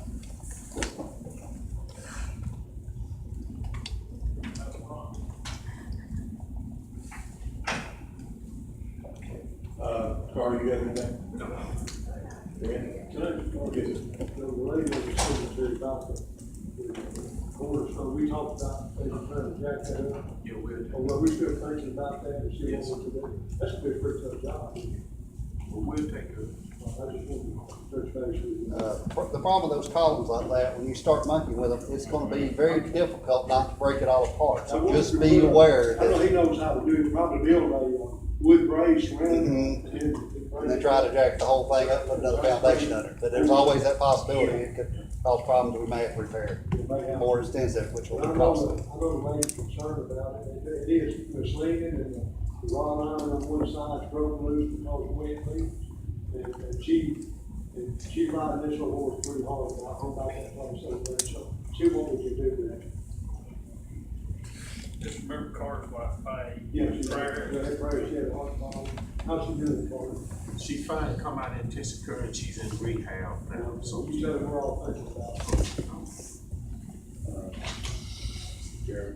Got the O'Neill sewer line project started. They worked the last 2 days, got all the materials on site. We started late night yesterday. 3-hour meeting. With the paving project coming up on Main, to get potholes into the place that was settling, and got down to the thing, to the solid material, and we filled that full field, and we'll take plates off and paint a patch over that, and that should make that safe flow.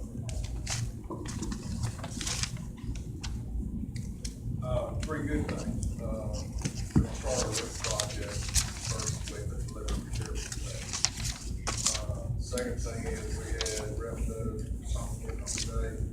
They're very interested in our area. The guy was, we could get turned down, but the guy that came to look at it was happy with that price. And something we said that's $105. So hopefully that'll work out. If it does not, we're gonna list this thing back on the.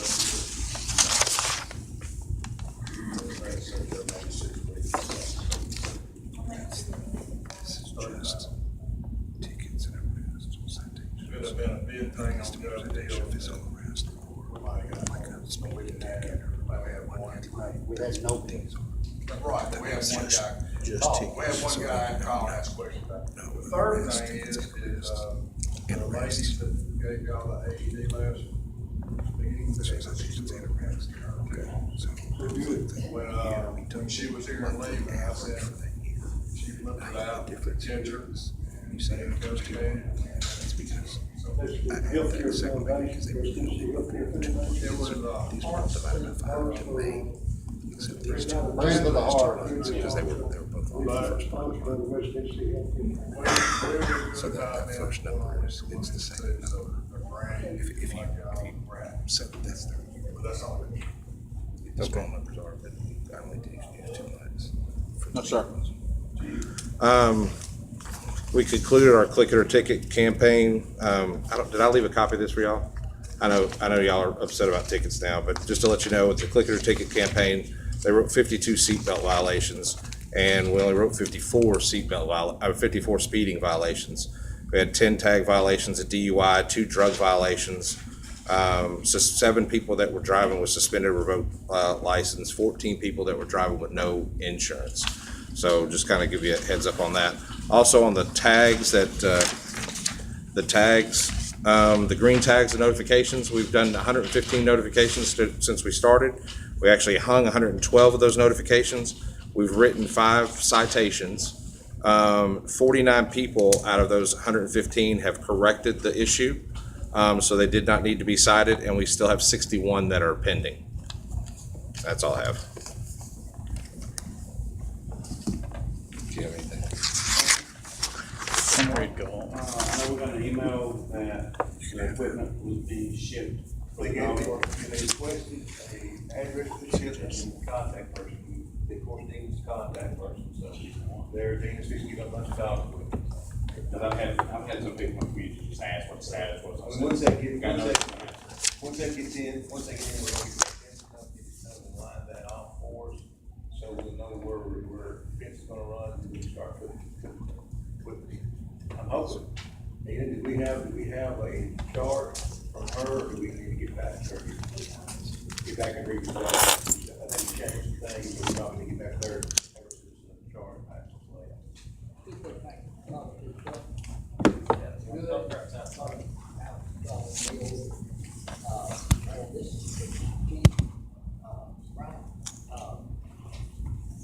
We got you the ladder truck, promised us, the board, me, for the rest of your equipment money alone, don't pay for it, I appreciate it. I'm not gonna do it again. It was a long year. But yeah, thank y'all for working with us. We're very proud of you.